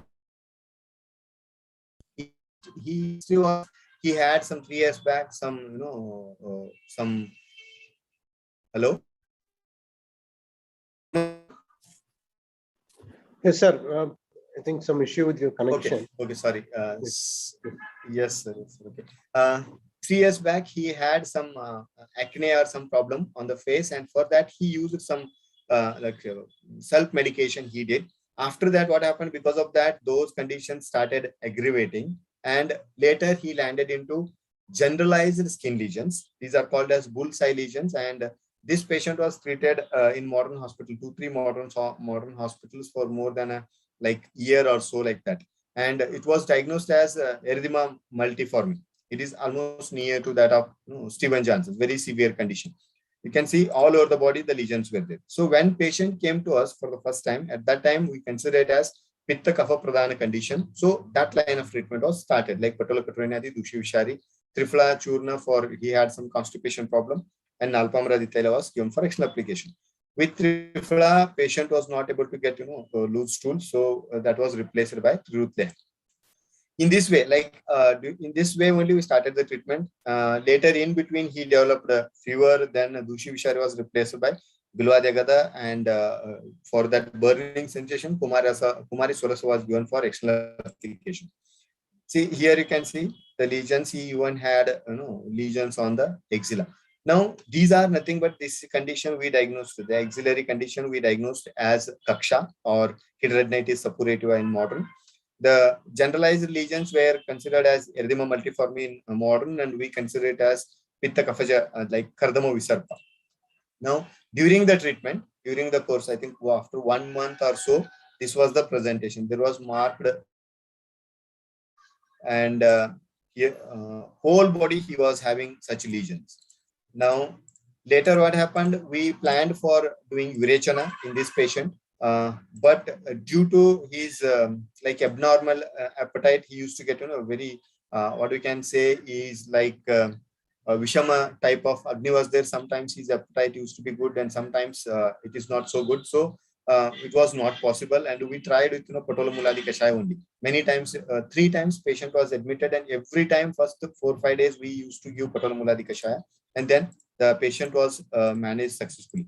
Now, See, last when the patient was going at that time, we thought that there will be no relapse of any further lesions. So Nimbadi Kashaya, the Shangagada, Dushi Visharagada, and Alpamaradi was given, and he was asked to stop non-veg and smoking.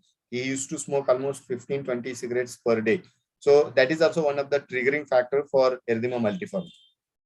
Now later, after maybe 15 days medicines were over, or 1 month medicines were over, he came with a complaint of increased pus formation in those axillary lesions. Like what happened is, when patient was there in the hospital at that time, the lesions were in Amavastha, and later what happened, they got converted into Pakvavastha. Here you can see the bodily lesions were completely reduced, leaving behind those scars. Axillary lesions were there. So here what we did Panchavalkala Seka and all, and this axillary lesions, that hidradenitis suppurativa was also successfully managed. Now, so last Aragyavardhini was given, Trifla and Nalpamaradi Taila was given for treatment for this axillary lesions purpose. And last, Ayaskriti was given when the patient was discharged. Ayaskriti is good for bringing, it has very good property, so that is why it was prescribed. Dushi Visharagada was continued, and Ayurveda Churna was given for like whenever he gets like, or twice or thrice in a week, like that, he was asked to take Ayurveda Churna because he was constantly suffering from constipation. After 4 or I think 5 months treatment, patient was completely normal. Now another case is there. Here, this was diagnosed as gutted psoriasis.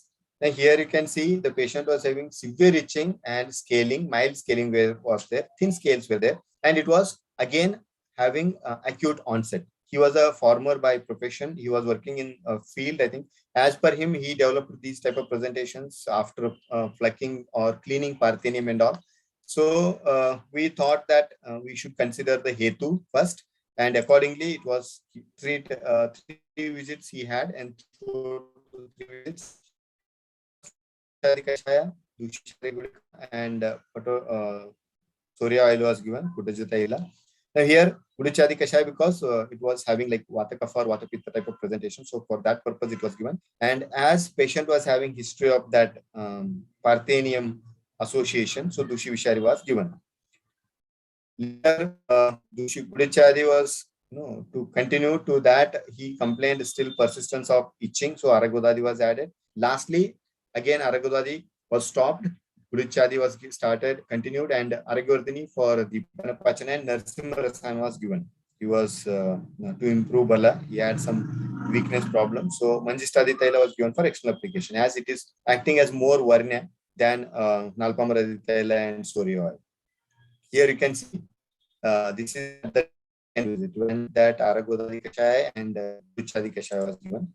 This is the presentation. And last third visit, here you can see 80 photos are of third visit. Complete Manjistadi, use of that Manjistadi Taila has improved, even prevented the scar formations also. Okay, now there is one more case in this. There were boils around left ankle, and this is many times I have presented this case. Many maybe those who have attended previously may be knowing. Now this patient came with a complaint of boils around left ankle, and almost from this part to entire foot, he had no perception, like sense perception was not there. And this case, patient was diagnosed as the case of erythema nodosum leprosum.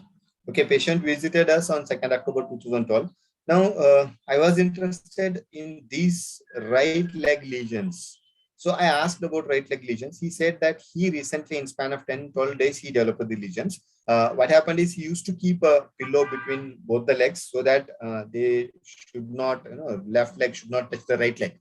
So then accidentally he got, that leg got came in contact with the right leg. And after 2 days or so, he started developing these lesions. Now, those lesions made me to confirm my diagnosis. This was the patient of erythema nodosum, and he was treated with what is the WHO recommended leprosy treatment for I think 6 months, about 6 months and a half, and there was no relief. The complaints were increasing. Now, what I was telling about this right leg. So this, which developed due to contact with this condition, explained as one of the samanya lakshana in Lutavisha, that is kledena yat sprishatangam tatrapi kurute vrinam. Now, because of by considering that lakshana, that is, as the secretions of left leg came in contact with that of right leg and caused the new lesions, so I diagnosed this condition as Lutavisha. Whatever may be the modern diagnosis, but I considered it as Lutavisha, and we started treating the patient exactly in the Ketavisha line of treatment. So when clinically we see the presentation, they are of more of pitta and slight kapha. So patologicatorinad is very good for pitta kapha conditions. As we were suspecting, like it is, as we were diagnosing it as Lutavisha. So the Agada was given 4 times a day. Kashaya was given 4 times a day. Trifla Kashaya was given for washing twice daily, and Parantadi Taila, which is given for external application, frequent external application. After 5 days, we asked the patient to come and admit. After 5 days, the patient came to hospital and he got admitted, and the complaints started reducing. So on 10th October, pain on dorsum of the affected foot was noticed. Actually, it was complaint for the patient, but for us, it was a good sign, because previously there was no no sensory perception at all on the dorsum of that foot. So at that time, what happened? The lakshanas were reduced. So the tikshnata of the clinical presentation of the condition was reduced. So we stopped the Agada, and that was replaced by Dushisha Agada. Here you can and October, complaints markedly reduced, and there was complaint of burning sensation around the affected area, affected dorsum of the foot, and that was again a good sign. Then again we started the Shangagada. He had swelling there. Chandanasava and Chandana Lepa was given, and Parantadi Taila was applied. 16th October, all the complaints completely reduced, and patients started getting tingling sensation over the big toe and the second toe of that foot, where there was no sensation at all at that time, and patient was discharged on that day. 16th October, this is the clinical presentation. What we can see on 16th October means the day when patient was discharged after first admission. So after 2nd October, we started the treatment. 16th October, this is the presentation. Like after 14 days, you can see there is marked reduction in the presentations, and right leg is completely healed. And at the follow-up, at the time of follow-up, he was complaining of burning sensation. So Chandanasava was given to Agada. Parantadi Taila was continued for external application, and patient was asked to come after 10 days. And patient came back on 27th October. And here you can see, hardly we see few scars here. And important thing is patient has got back his sensation, and he's now going for, at this time he started going for work. And at this time we gave him Dipana Pachana and Grita for Ojo Vardhana, as it is said, like when you treat any case of Visha, at the end we need to do something for Ojo Vardhana. So for that purpose, Tiktaka Grita was given along with Aragyavardhani Rasa, which is simultaneously a Dipana Pachana and Kushtagna. Means it's not going to increase the kleda also. So later, which may like sometimes increase in kleda may land again, increase the skin presentations. So after that, patient had sent many patients, and he had no recurrence of that condition. Now here what happened is again assessment. He was a farmer by profession, and he used to the patient was near to the Dandeli where they Haliyar. They used to cultivate paddy, and they used to stand completely in that water filled field. So I thought maybe as it was next to the forest during rainy season, when the water from the forest flows into the field, and sometimes it may carry the dead insects and all. So that might have come in contact, and he may be of more of what we can say Kavaigune may be there with him, and he was susceptible maybe. So he developed these lesions, and we consider like it was diagnosed as Lutavisha and successfully managed. Now here another case is there. Sudden onset of reddish papules on lower and upper extremities since 8 to 10 days. Here you can see on 5th October 2020. This is a girl of I think 9 or 10 years old. So she developed these lesions. There was swelling, and she was not able to walk. There was pain in both knees. Okay, she had these lesions on both the legs and even on upper extremities. And this patient was given antibiotics and steroid was given, analgesics were also given for this patient. And the complaints were aggravating actually. So when the patient came to us, we stopped antibiotic and analgesics. And this was diagnosed in modern dermatologists diagnosed this condition as leukocytoplastic vasculitis, or it is also called as hypersensitivity vasculitis. Now, here, main thing again, the examination of the patient or history taking place very important role. So prior to the development of these clinical presentation, patient visited her grandmother's home somewhere near Kolhapur, and she was playing in the home there in the garden. And when she was playing, she was standing on the ant hill. Red hands were there, as per the girl, what the kid was telling. And she got bitten by those ants, multiple parts of the legs, on both legs she got bitten. And she left it as it is, like she neglected it. So usually kids do like that, they just wipe it out and neglect it. After 2-3 days, she developed these clinical presentations, and later nobody bothered to ask how she developed or what happened. Is there any history of such things? So this is what we can say is, this is the only this is very important thing that we people from Agada have a little bit upper hand. Like, we used to always ask about hetu. So conventionally, when we consider, I'm not blaming any departments, but the mind of Agada people will be like that. No, Visha, we always want to search for, like a police, how any police officer always looks everyone suspects everyone. Like, so we always and all like that. So that we should keep in like that is very essential when we assess or when we take history of the patient, irrespective of the disease, whether it is a skin disease or any other disease also. So we considered it as Kitadamsha. So it was diagnosed as Pittaja Kitadamsha. So Agner Alpa Sansrava, so there is no Srava at all, or we can say that Sasneha Guna. Because of that Sasneha Guna, that oily appearance is seen with the lesions. There is Daha and Raga, severe burning sensation. Raga is there, redness is there. Visarpa means it is spreading very quickly. So that is why we consider this as Pittaja Kitavisha. And same again, Potola Katroinadi, the Shangagada and Dushi Visharagada, both were given. Nalpamradi Taila was given for external application, and patient was asked to taper the steroid. Okay, now here, as the this tapering of the steroid was started, the complaints started aggravating, and parents were very much concerned about that. They used to call frequently, and we like it's always same with any steroid. When you taper or when you take it out, most of the times the conditions aggravate. So patient trusted us and followed the thing, and you can see when the steroids were tapering, the lesions were increasing. During this time, she complained of pain abdomen. It is usually seen in this type of presentations. Patients usually complain of pain abdomen. Because of that only, the patient was given analgesics by modern doctors. So we gave Hingvastika Churna with Grita along with food, it was given. And Nalpamradi Taila was replaced by Manjistadi Taila. And others were continued. So later on, we started, like patient was, patient's parents used to send the photographs on WhatsApp and all. So that communication was going on. Now, this is the presentation. Since 4 days, there is no steroids. Now, completely steroids were stopped, and still lesions were there.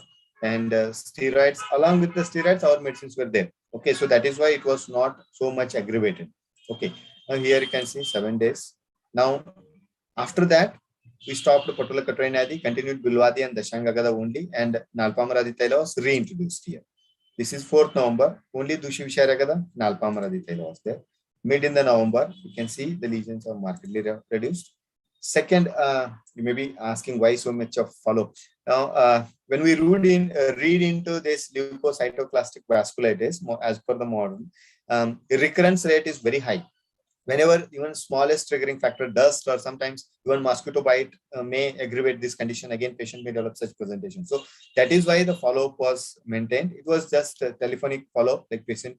Whenever I used to ask any photographs, the patient used to, like patient's parents used to send the photographs, and they used to brief what is the condition.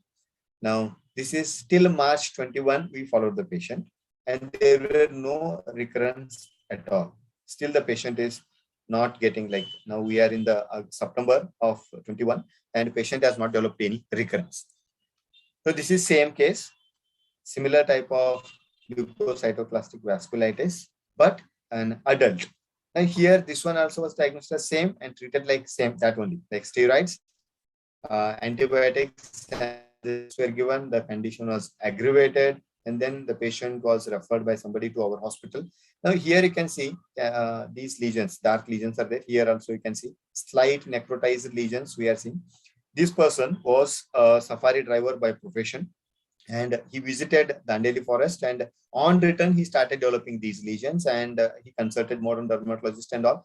There was no successful outcome, and then the patient was referred to us. It was completely having severe burning sensation, and that way, even if you go, if you take your hand very near to that of the lesions, you can feel that warmth of the lesion. That is what Osha Chosha type of thing, like Paridaha or Ushma, what we see in Pittaja conditions. Here you can see what I was telling. One of the important feature to understand Pitta also, like here patient has not applied anything, any oil, and oil application is not done at this. Still the lesions are very shiny. This shiny appearance gives idea about the extent of Drava Pitta. Increased in Drava Pitta means Sasneha Guna of Pitta is increased. No, these are so here again Patolakatranyadi, Bilwadi Agada and Dushi Vishar Agada was given. It was given 5 times a day. And he had some fluctuations in blood pressure and all. So that is why the patient was monitored timely. Pulse was a little bit fluctuating. So that is why we monitored it. Pittaja Kitavisha, chances of that will be there. So that is why it was monitored. Now, after that, he started, he got some fever and all. Then the Patolakatranyadi was replaced by Gudicha DIKSHA and the Shangagad was continued. And we started giving Grita. Erythela was given for extra application. Here you can see 18.5 and this is 22.5. 18.5, 22.5 means some 4-5 days span. You can see there is marked reduction in clinical presentation. Scars is very important. Scars remain for a long time because there will be diffusion of blood into the superficial tissue and that stains the skin and that stain remains for a long time. Okay, so here what happened, the complaints reduced at this stage and we advise the patient to take Virechana. That will be good because he is professionally a safari driver. The chances of recurrent exposure to Kitavisha will be there. So that is why we suggested him to take Virechana and he agreed and we gave Virechana also. After that, he has not developed any such lesions. Now, this is another interesting case wherein the clinical presentations made us to choose medication. This patient, maybe around 18, 19, I think in next, case paper maybe. So he developed these lesions since some 8-9 years ago. And whenever he goes to sun, he used to develop these type of clinical presentations, lesions with more of Vata and Kapha presentations. And this was treated in Mumbai and all. And it was biopsy was done and it was diagnosed as Darius disease. Okay, it is one of the genetically predisposed autoimmune disorder wherein triggering factors will be very high, like sunlight and all play important role. His age is 17 in 13, but when he came to us in 16, so he was 20 when he came to us. So this is the clinical presentation, was diagnosed as Darius disease. Now, here what we have to remember is Dushitam Desha Kalanna Divasutne Ravishisha. So when a person get exposed to different Desha, different Kala and all, so what happens clinically, the patient starts suffering from disease. Whenever that is exposure is reduced, again, that disease subsides. So that means I consider it as maybe Dushivisha.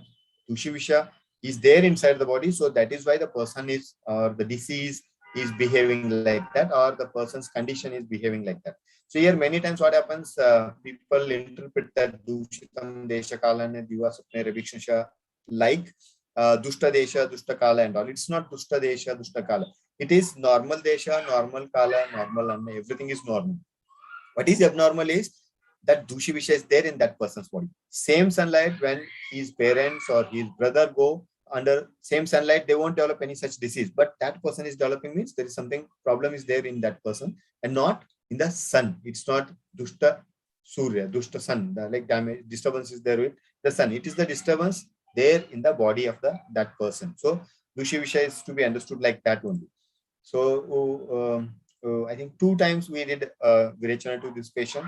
Kalyanaka Grita was selected because it was having Vata Kapha dominance. It is Gharagna, Kandugna, and even Kalyanaka, like what you can call, patient was having lots of stress. He had lost completely his self-esteem and all. Sattva was very poor, so Kalyanaka Grita was very up for that, and Elaithala was given for external application with Trivut Leha and 200 ml of Draksha Jal. I think 20 gram of Trivut Leha was given. With this, Virechana was given. And after Patola Katranadi Kashaya, Guduchadi Kashaya, Dushi Vishari, and Elaithala was given for follow-up. Then second visit, Patola Katranadi was continued, and Guduchadi was replaced by Majistadi Kada, means it is in Arista preparation. Dashanga, Dushi Visharagada, and Elaithala was continued. Third visit, we started Kalyanaka Grita Shamana Sneha. Sarivadhyasa was given, Dushi Vishari continued, and here Yeladi and Majistadi was given to use alternatively because the lesions, the thick lesions, hard lesions were reduced. So we wanted to impart the color that discoloration was the main aim of our management. Here you can see the that smile of the patient. That itself tells that patient is very much that he's relaxed comparatively because the lesions were reducing. These you can see the lesions were markedly reduced. And important thing is after that he started going to college. Like he's not wearing like gloves, he's not wearing topi and all. He started even wearing Bermuda and all. He never used to wander outside or under sun. He started playing and all. So there is no recurrence of that. Means what happened here? We focused on the etiology that Viruddha is some Dushi Visha is there inside the body. So we focused at that and our treatment concentrated on that, and the treatment was given and it was successful. Now, this is a patient came with scaly lesions all over the body. These were actually first visit, patient has not come to us. These were the photographs sent by the patient's son. He developed all these lesions all over the body. He was treated in reputed modern hospitals, and this case was diagnosed as DRESS syndrome. The lady approached management of arthritis, and patient was given steroids and as a drug allergy to those analgesics, patient developed urticaria first and gradually started scaly, and she developed this presenting condition. Now, because of this, she consulted dermatologists, and then dermatologist started put her on steroids. Then that steroids increased her blood sugar. So she became even acquired, what you can call is Vaidyakrita Paradaja, diabetes. She developed even hyperglycemia, and then they started insulin. So this was diagnosed as DRESS syndrome, and all modern skin biopsy clinically means when we see that one, it was diagnosed as erythroderma. So this is clinical diagnosis that erythema and peeling of the tissue is there, so we can consider as erythroderma. But etiologically, it is DRESS syndrome.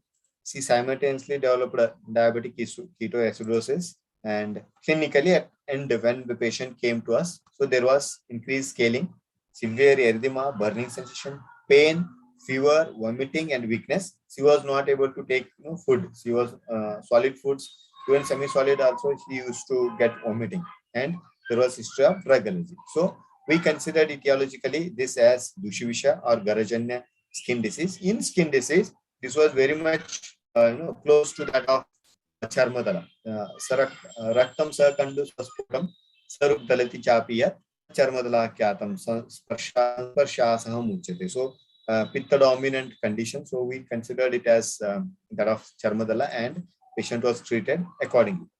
So here patient was having fever and skin presentation. So our first line of treatment was started from mixing Agadas with Chyawanprash Chikitsa. Ushtagna plus Chyawanprash line of treatment was started. So, but here you can see Amrutra Kashaya, Dasha, Bilwadi Agada, and Punarnavadi Kashaya was started. I think I'll skip this one, I'll go fast.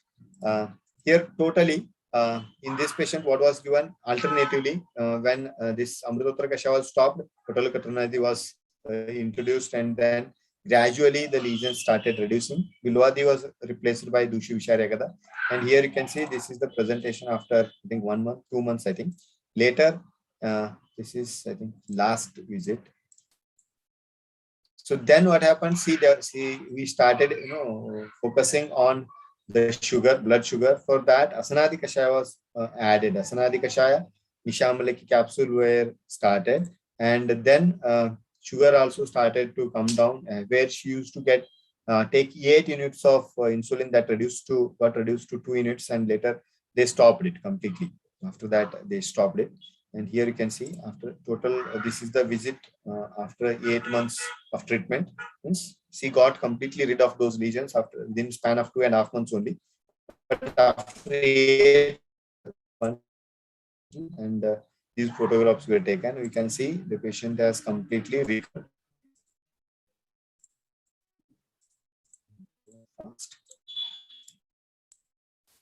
This is another case where erythema annularis centrifuga. Again, this was considered as Dushivisha because at the age of 9 or 10, she developed these lesions as a drug-induced reaction to that of penicillin injection. So she developed this one, and when patient came to us, at that time she was 18 or 19 years old. Means she was suffering from these complaints for past 10 or 11 years. Whenever she used to get exposed to cold, whenever she used to take any analgesics or antipyretics, whenever she used to get ice cream, or whenever she used to play colors and all, she used to develop these lesions. So we diagnosed it as Dushivisha only, and patient was given and Potolo Muladi Kashaya. Actually, we planned for Virechana, and patient was reluctant to take Grita. So only Patolo Muladi Kashaya and Dushivisha Ragada and Nalpamaradhi Taila, these were given in like varying, like we gave first for 10 days, stopped again, gave for another 10 days, like that. This was gap, giving in between gaps, because this is the disease wherein recurrence is seen. So we need to give medicines for longer duration. So it was given over a period of 4 months, and entirely if we consider the medication number of medication days, it may be some 50 days medication was given, but those 50 days were divided into like I think 4 months or 3 months. Okay, so it was done like that. And here you can see this is after. Actually, this is not the right way to show, because the disease is something which on exposure to the etiology precipitating factors, it get manifested. So whenever there will be no etiology exposure, again skin lesions will not be there. So means we cannot say that this is the outcome, but the thing is after that much treatment, that much like 3 or 4 months treatment, she never had any new lesions, even after eating ice cream, or even after going under cold and or getting exposed to cold also, she never had any recurrence of these skin lesions. This was Paduka Visha complicated by Parthenium allergy. And here first Trifla Kashaya and Lodre Sevadi started. Actually we wanted to start with Lodre Sevadi only, but it was not available. Later we brought that one, and Trifla was replaced by Lodre Sevadi. Alpamrad Taylor was given for external. Now, many times people where you can see Cleda is there, and how it is advisable. Is it like giving a Taila application? Now, what is very important is what that Taila contains. That is all the ingredients are having Shoshana property, Ruksha property, and all. They are not having any Cladan type of properties. And even it is indicated in Chorit Churana Visarpa Kusta, that is Ching dominant Visarpa and Kusta. Means wherein clay the pradhana conditions only it is indicated. And many times it is seen with Marichadi Taila also. Marichadi Taila is classically indicated for Vicharchika, and people prescribe Marichadi Taila in dry type of presentations. When there is chronic eczema with scaly or severe hard lesions are there, at that time Marichadi Taila is used. But practically, when we see the indication of that, it is explained for Vicharchika, means clay the boholo conditions only it is recommended. But many times people keep only Taila in mind and not the ingredients of that Taila. Okay, so here Shamana Aushadhi was given like Arigvardhini between the food, Agada along with the Kashaya it was given, that Patolakatvanadi Kashaya, and Punarnavasa and Lohasa was given after food. Patient was very anemic, so that is why swelling, Punarnavasa and Lohasa, these two were mixed and given. And then Kalyanitagrata was given as Shamana Sneha, and Yelaitela was continued, and Arigvardhini was added. I think it is continued. Now, after that, when patient came, you can see this is the clinical presentation. And Ayaskriti, last visit, Ayaskriti was given. I think previously in one case I told like Ayaskriti we use to impart color, that it helps for clearing the scars and all. So it is very helpful. So that is why Ayaskriti was given. This is what the last visit. Then we admitted the patient for Virechana, and patient was given Snehapana, and then Virechana was done. And Kalyanikagrata, which was used for Shamana, same was used for Snehapana also, Shodhananga Sneha also. And then Ayaskriti and Manjishta was given. This is when the last time patient visited us. So you can see, and simultaneously patients that anemic presentation was also reduced. He was now comparatively healthier. This is acute clinical manifestation after eating food, street food, outside street food. The student developed these type of rashes with severe itching, and on itching there was small thin peeling of the tissue, skin was there. So when this condition was there, when he consulted us, we gave Patolokatranadi, Dushivishari, and coconut oil was given for external application, because patient was having like burning sensation and itching, both were there. So coconut oil was sufficient to manage that one.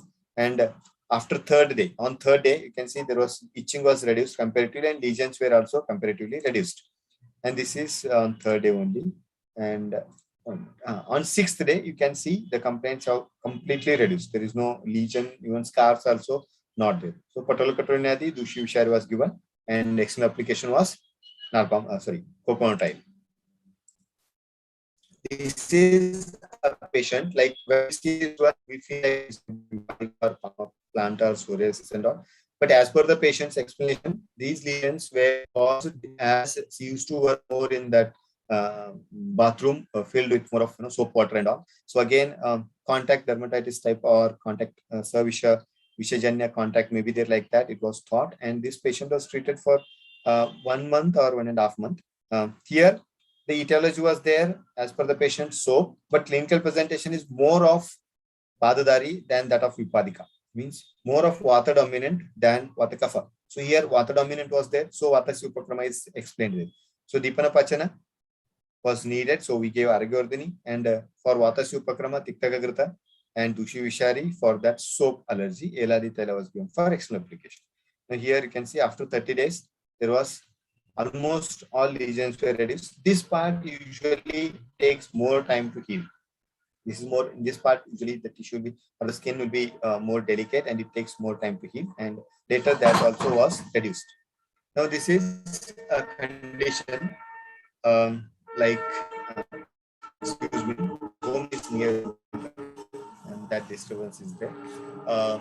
So this is a patient came with like this type of pustular lesions with severe pus-like discharge from both the legs were there, and right leg it was more than the left leg, and there were no varicose veins in this patient. So no visible varicose veins. Here, whatever you are seeing, this is due to swelling, not varicose veins. So again, and important, this patient was diabetic also. So that is why Asanadi was added here. Patolokatranadi Kashaya, Asanadi Kashaya, Bilwadi Agada, and Panchavalkala was given for Seka twice daily. Now, after I think 10 days or a week, this is 1964, and this is 1968. After 4 days, 1964 and 1968, after 4 days, I think 4 or 5 days, you can see the clay that pus formation and all has reduced. Now, many times people may say that due to alone it is difficult, because what Panchavalkala, when we do Seka and all, what it does, it removes that external whatever is there, but internal pathology needs to be corrected. So again, that what Agadas and this Bilwadi Agada and Patolakatrvanadi Kasha. Now in this Dushi Vishaya Agada, it will not work this much effectively. So Bilwadi Agada is comparatively Tikshna in nature, so it is having Shoshana property. So that is why Bilwadi Agada is good and it was used. On discharge, patient was admitted. On discharge, Asanadi Kashaya and Dushi Vishari was given, and Pentaphyte cream was given. This cream was given only for application at the that ankle part where on stretching he used to get some cracks. See, this is sometimes what happens. Excess use of Kashaya, Ruksha drugs. Like what happens? We did Seka, so that Seka, when if we do that one excess, what happens? Some of the skin lesions start developing as cracks, skin get cracked. So in this part, the front part, he developed some cracks. His skin was so dry. So at that part only, the Pentaphyte cream was given for application. Last visit, Manjishtadikada. This is what I was telling. Mahamanjishtadikada. It is in Asavarishta preparation. Kaishor Gugulu and Dushi Visharagada was given. And this is the presentation on this day when this medicine was prescribed on this day. This was the presentation. So to impart the Varna, again, these medicines were given with the plan of like Vatarakta line of management. This was given. And after that, patient has not visited.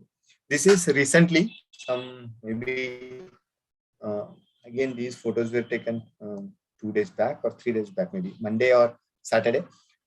This is a patient having same lesions even around neck on face. Now, when we look into these lesions, they appear like dull, and area. When we look into the area, these are the sites of presentation of mostly atopic dermatitis. So the lesions were rough slightly, and there was mild itching, and patient was having constipation.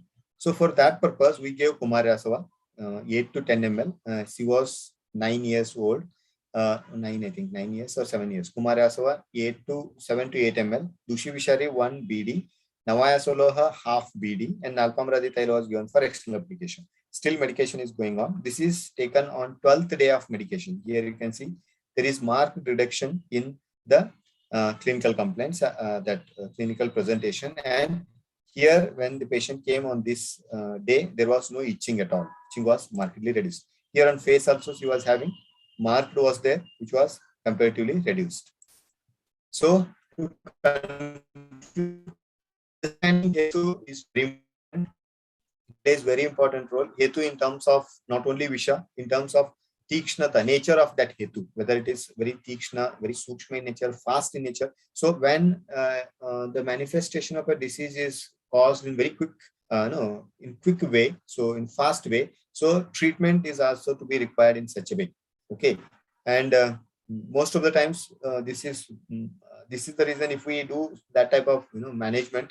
That is why Pittaja conditions are very easy to manage when we look into this type of approach. But as the Kapha association along with Vata starts, they become more and more sthira, and Leenata will come in that.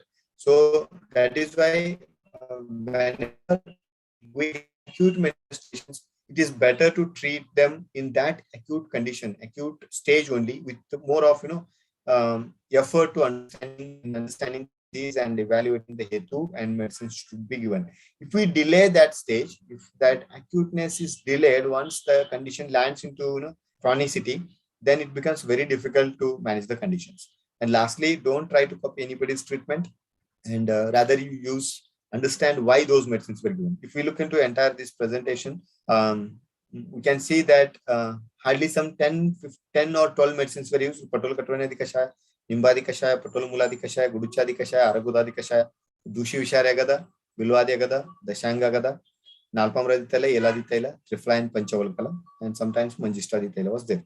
Okay, I think Erithyla was there some in one case, Parantadi was there in same case. So other than that, when we look into all these, medicines are very few. Why we can use them so widely? Because we need to understand them. So if we understand what medicines we are prescribing, if we have proper knowledge about those medicines and the conditions where we are prescribing, it becomes very easy to prescribe medicines. And thank you all for your patient listening, and thank you. Thank you very much, sir. It was indeed a great session listening to you, sir. We shall now move on to the question and answer session. Delegates can post your questions in the chat box. There are some questions in the chat box, sir. Shall I read it for you, sir? Yeah, yes, ma'am. Yes, ma'am. When to use Dashanga Agada, Doshivishari Agada, Bilvadi Agada? That is what I started in the beginning. I was telling, like, these are three agadas which we commonly get in market. So that is why we commonly prescribe. Now, Saumyata, I was telling from Saumyata to Tikshnata. Now, Dashanga Agada is very Tikshna compared to Bilwadi Agada, and Bilwadi Agada is less Tikshna, or it is Tikshna than that of Dushivishari Agada. Now, where we use Tikshna, usually the conditions which are acute in onset, okay, means I was telling that if Hetu or the disease onset is due to Sukshma Tikshna Gunas, so we need to prescribe such medicines only. So that is why in acute conditions with more of, Pitta association or which are fast in spreading and all, there we need to approach with the Tikshna Ushna Gunas only, such drugs only. So I was telling that Hita Tikshna, Ahita Tikshna. The insect bite is Ahita Tikshna, the Shangagada is Hita Tikshna. So that type of conditions we need to use the Shangagadas. When that Tikshnata is comparatively less, preferably when if we generally divide them, Dushivishari Agada and Bilwadi and the Shangagada, we can say that more of infection type of presentations, we can go with the Bilwadi and the Shangagada. And allergic type of manifestation, chronic type of manifestation, Dushivishari Agada is very good. Now, we need to think of dosha only for selecting Shamana yogas like Kashayas and all. Not about when we are prescribing Agadas, there is no need of thinking of dosha, what is there in that. Okay. So we need to think of Shamana, correct, right Shamana Aushadhi with suitable Agada is the key. Am I clear? I think. I don't know exactly. Yes. I was able to answer. Yes, sir. Thank you very much, sir. Moving on to next question. What is the relevance of age while selecting Agada? We don't have any textual reference for that. But keep in mind, though there are no textual classification of Agadas, but you can classify Agadas into two categories. One is Savishagada and another one is Nirvishagada. The third one is Prativisha, which is, we leave that one. So Savishagada and Nirvishagada, like for example, Jivaraksha Agada, Jivaraksha Gulika, Tarnobhaskara, such type of Agadas are Savisha, which contain Visha. And Dushivishari, Bilwadi, Murwadi, these type of Agadas, they do not contain Visha. They can be considered as Nirvishagada. So if we remember that from Sushruta, I think in the context of Luta Visha, he has explained, and it is common. Like Agadanami Sanyoga Vishartanam, which means where Visha is confirmed, in those conditions only we have to use Agadas. And if you are doubtful, if you are not sure whether the Visha is there or not, you are not supposed to use Agada. So there Acharya is recommending, means his direction is towards Savishagadas, what I felt, because Nirvishagadas can be used. So when we look into Chaturvinshati Upakramas, there are Shamana, Aushada, Prashamana and Prativisha. Three are there. Now Aushada, as per my understanding, maybe I may not be correct, maybe wrong as per others, but I consider this Nirvisha Agadas are Aushada, and Prativisha as Prativisha directly administration of Visha are Savishagadas, and Prashamana like the Kashayas, like what we use, Patola Katrina, the Kashaya, Amritotra Kashaya, whatever we use. So as per this principle, there is no age restriction, because even in pediatric, like for example, whenever my daughter, is 3 years old now, even if she gets loose motion and all, we give piece of or powder of Bilwadi Agada. It's good for loose motion and all. Even in pediatric conditions also we can use. So I don't think, as per my understanding, I have used even in pediatric skin conditions, we have used Bilwadi Agada, the Shangagada. Like in case of Ajagallika, we give Bilwadi Agada internally and externally, which will be seen usually in the early age of 4 or 5 years, less than that also. So I don't think there is any, I think somebody, if anybody, any other is expert in that. As per me, there is no age restriction for prescribing such Agadas like Dushivishari, Bilwadi and the Shangagadas. Thank you, sir. Moving on to next question. In all Twach rogas, Pitta is to be corrected. What is the reason? Can you please repeat your question? What is in all Twacha rogas, Pitta is to be corrected. What is the reason? Now, what is important is what is kushta? Kushnati means something which brings change in the skin, whether that is color, texture, or something. Now, what we call this type of conversion in Ayurveda is paka. Whatever type of conversion it is. So that is paka. So what is responsible for paka? 100% it is pitta. I always, in all my lectures, I tell that even though psoriasis is, vata kaphaja, we consider it as Siddhma Kushta vata kaphaja, but we treat, pitta. Virechana gives better results. So that is one reason. And Rakta plays very important role. That is why Rakta can be considered as fourth dosha in Kushta, in skin conditions. So one thing is that Rakta and Pitta are having Ashraya Sambandha. So that is also important. When Rasa gets Vidagda, when Rasa becomes Vidagdata, gets Vidagdata, Rakta Dushti, Rasa Dushti is seen. Along with that, skin manifestations are caused. And now consider Staulya, Prameha, and Kushta. All these three are the diseases of Kleda. Ati Kledaja Roga, Kleda Pradhana Roga. But in one, the skin manifestations are caused. In other, skin manifestations are not caused. Now, when this Kleda gets Vilayana, the skin manifestations are caused. That Vilayana is caused by Pitta again. So whether we are doing Vamana or Virechana, we are simultaneously, even Vamana also, it is Pradhana Shuddhi for Kapha and Madhyama Shuddhi for Pitta. Second, it does Pitta Shodhana also. Virechana also, it is mainly Pitta Hara. So for that purpose, what I think as per me is Rasa Rakta Dushti is mainly caused by when Pitta, when it is caused by Rasa and Rakta Dushti occurs, then skin diseases are caused. When Kapha or Vata does causes the Rasa and Rakta Dushti, other than skin disease, other diseases are caused.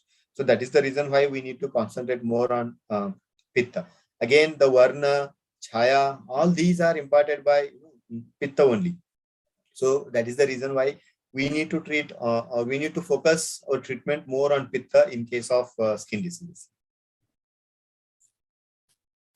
Thank you, sir. Moving on to next question. Can Doshi Vishari tab be advised to pregnant women? We give usually. In our department, we have done study on Doshi Vishari Agada. The animal study has been done, wherein it is established that Doshi Vishari Agada acts as Garbhasthapana. Now, in that, we have done study like pesticide-induced teratogenicity in animals, and in another group, that teratogenicity along with means pesticide along with Doshi Vishari was given. Teratogenicity was almost 90%, 96% it was prevented. Then we did another study. First study was done by Dr. Shilpa Hukkeri, and second study was done by Dr. Swati Sharma. Both were done under my guidance, and they were done at that genetic center, research for genetic health and genetic and reproductive health in Mumbai National Institute. There it was done, and by that it was sure that Doshi Vishari Agada is having what you can say Garbhasthapana effect. Now, so there is no worry to hesitate of prescribing Doshi Vishari Agada. But as first trimester is said to be better to avoid any medicine, so I can what I can recommend is after first trimester we can use, because we come across with many patients suffering from these sweat-induced rashes in the third trimester or second trimester. Mostly it happens maybe the houses were not well ventilated, or they may be keeping themselves more warm and all. So at that time, due to sweat, they develop most of the times urticaria, or even sometimes these dermatitis, sweat-induced dermatitis and all. In such conditions, we give even Doshi Vishari Agada. So it can be given after first trimester. Thank you, sir. Moving on to next question. Can we use Agada Yoga in Tinea universalis? Please mention yogas. Tinea conditions. Hello? Yes, sir. Tinea universalis. Means crimigna is needed. It's a fungal infection. Now, not 100%, as per my experience, I'm telling, they may not be. Like in fungal infections, we won't get so much of good outcome using Agadas, though all Agadas are having crimigna property, but I prefer going with directly crimigna Ushadis. I usually prescribe Vidanga, Musta, Amalaki or Tripla. In such combinations, I prescribe, which gives better result along with this Nimbadi Kashaya, Chandanasava and all. But as per my experience, there is no need of giving Agadas. Sometimes some like these tinea conditions may get converted with, they may develop secondary infections. In such conditions, we can use Bilwadega. Okay, other than that, I don't know. I have not used Agada Yogas in treating fungal infections.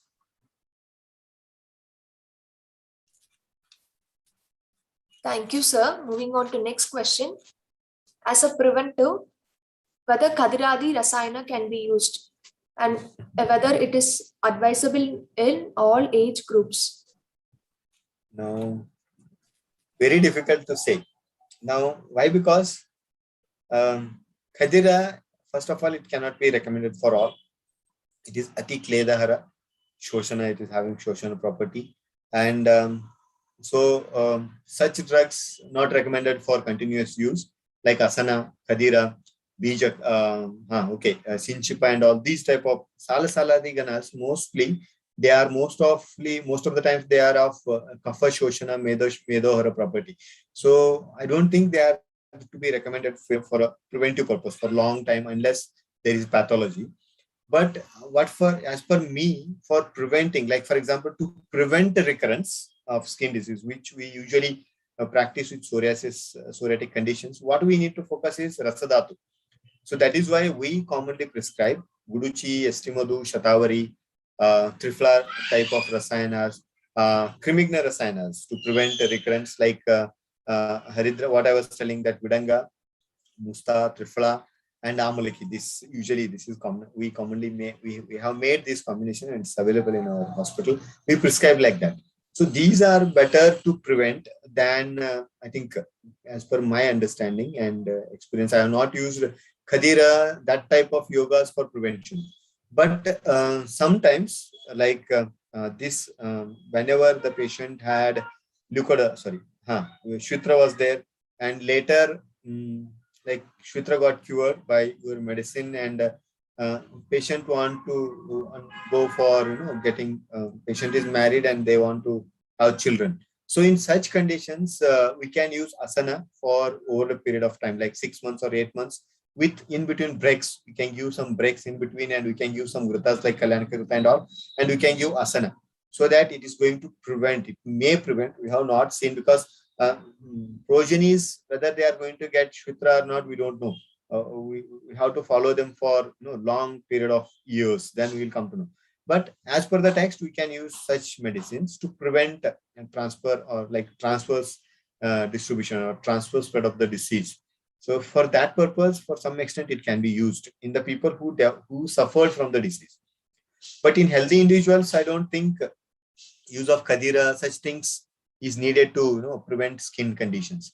Manage your pitta and rasa, that will be sufficient, I think. Thank you, sir. Moving on to next question. Which Grida can be used for Kandu in Visarpa in a 32 years aged male patient? First of all, I think Charaka says no sneha is recommended in Visarpa. So which Grita, and if we want to recommend any Grita, 100% that Grita should be Samsana or Rechana in nature. So Mishraka Sneha is very good. If you feel that the patient requires, like Sneha is needed, you can go with Mishraka Sneha. Okay, means any Grita which is having Virechana property. Only such things are given for Visarpa. Because Visarpa is a condition caused due to Dravapitta, which Sasneha increase Sasneha Guna. So what Acharya said there, we have to give anything that is having more of Pitta Harana property. As per what I would like to say is, we can control or we can treat herpes, Visarpa in very short span of time using these Kita Visha Chikitsa. We commonly prescribe, like if at all, like burning and itching type of presentation is there, more burning is also there, no problem. In such conditions, Patolakatronadi Kashaya, Dashang Agada or Patolakatronadi Kashaya, Dushi Vishara Agada is given like 4-5 times a day, 6 times a day, like that, multiple number of times. Means maximum medicine administration is we recommend, usually we prescribe, and in span of 4-5 days we get almost complete drying of those herpetic lesions, And one of the important feature, that outcome of that treatment is none of those patients are going to develop post-herpetic neuralgia. Why? Because what I feel is most of the Ketavisha are simultaneously neurotoxic in nature. So they have neurotoxic effect also. So when some Agadas are given for the purpose, means Acharya have recommended some formulations for Ketavisha, means it is going to take care of the entire presentation of that Ketavisha presentation. So it is going to repair that, neurotoxic effect also. So in herpes type of presentations where that nerve damage may occur, because of that patients develop post-herpetic neuralgia. In such cases, if we treat like these herpes patients, Visarpa patients, we treat like this using Ketavisha line of treatment. We can say that there will be no occurrence of post-herpetic neuralgia. Even post-herpetic neuralgia conditions can also be very well managed using Tiktagrita, Dashang Agada or Bilwadi Agada. It gives very good result. So I think in Visarpa Grita, if at all you want to use, accordingly you should go with Virechaka Grita, whichever is available with you. Vishraka Sneha is very good, that can be used. Thank you, sir. Moving on to next question. Treatment of chronic urticaria since 5 years under cetirizine tablet. Okay. If patient is fit to take Patolomuladi, and if patient is like for few days, at least for 10 days, you can give Patolomuladi. My commonest prescriptions for urticaria, chronic urticaria is Tiktagrita, Dushi Vishari, Patolomuladi Kashai, Yeladi Taila plus Sarshapataila. This is my commonest prescription. So usually in the first visit, I prescribe Patolomuladi. I advise the patients like avoid more spicy food and don't eat sprouts and all, because those which are going to increase vata further. And I ask them to take more of Kshiragrita Bahula Ahara, Kshiragritanna, first for 1 week or 10 days, at least once a day, so that patient should get 3 to 4 times loose motions every day. And Dushi Vishari 3 times 2 TID, 2 tablets thrice daily is given with honey.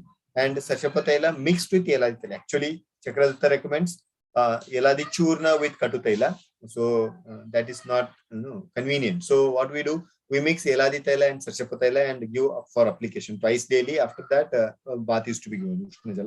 And then after that, after 10 days or so, you continue Dushi Vishari and start Tiktagrita as Chamanasne. Like 10 to 15 ml can be given early in the morning on empty stomach, and followed by hot water. And Dushi Vishari can be reduced to, like depending on the clinical presentation, you can reduce that 3 times to 2 times. And you can stop Sarshapataila and continue only with Yeladi Taila. That can also be done. And this should be done for a period of 1 or 2 months with gaps in between. Usually we plan like Monday to Friday or Saturday, we give 1 spoon Grita, and Sunday we ask the patient to take Patolomuladi Kashaya. Again, you give 1 day gap. Sunday, Monday, you give gap. From Tuesday, again, you give 4 or 5 days Grita, 1 spoon only. And then ask the patient to take Patolomuladi Kashaya. Like this, if we do in span of 1.5 months, we can completely, patient can get rid of completely from those urticarial presentations. And even we have patients where we have challenged the triggering factors, like eating ice cream was causing the urticaria, eating brinjal causing urticaria, drinking coffee causing urticaria, sitting on cold tiles, floors causing urticaria. We have even challenged those exposures, and there was no urticaria. So that will be the correct line of treatment. That is like Tiktagrita, Patolomuladi Kashaya, Dushi Vishari Agada, Yeladi Taila and Sarshapataila. Now, Sarshapataila, you need to assess little bit. If patient is more of Pitta Prakriti and all, better you avoid Sarshapataila, go with only Yeladi Taila. If patient is in very, hot condition, temperate area there, you can add little bit of coconut oil to Yeladi Taila and you can use like that. So as per the yukti of the DIKSHA and all, you can use them conveniently. Thank you, sir. Moving on to next question. In eczema, what could be applied to do away the dark scars? Now, at the end, when there is no, when you feel that clinically there is no clay there at all. One patient, it happened, we had a stasis eczema, and clinically when we observed the case, it was completely, lesions were gone, swelling reduced, oozing reduced, everything was gone. When we touched that one, it was completely dry. And I recommended Manjusthadi Taila. Fourth day, patient came with new pustules. Like slightest kleda also sometimes get triggered when we give Varna Tailas. So when we are recommending some Taila, soon after the lesions are completely dried, so preferably go for like Ruksha Kashaya type of Tailas, like Nalpamaradi Taila. Later, after a span of week or a month, you can replace that by Eladi Taila or Manjusthadi Taila. I recommend Eladi Taila better because it's not going to allow accumulation of more kleda. Simultaneously, it is kleda. It does kleda harana also. Whereas Manjusthadi Taila usually sometimes leads to kleda accumulation. So sometimes lesions may recur. So Eladi Taila is best to overcome those what is that eczema or Vichurchika induced scars. So Eladi Taila you can use, but first few days you use Nalpamaradi Taila only. Even if patient says that skin is becoming more dry, no problem. Let them use that one. After that, you switch to Eladi Taila. And internally, you have to give Ayaskriti is good. Means Loha Yukta preparations we have to give. Loha preparations which are good in imparting color. They work on Ranjaka Pitta and Prajika Pitta. So Loha Prayoga helps a lot in improving color. So I usually recommend if patient is non-diabetic and not having hyperacidity type of presentation, I recommend usually this Ayaskriti. Or sometimes we go with anything which is containing like more of Gairika, such preparations like Lagu Sutta Shekara or Sutta Shekara, they are also given along with Eladi and Nalpamaradi Taila. Thank you, sir. Moving on to next question. Recurrent eczema in kids aged 4 to 12 years. Severe itching only at night. No constipation. Good Agni Bala.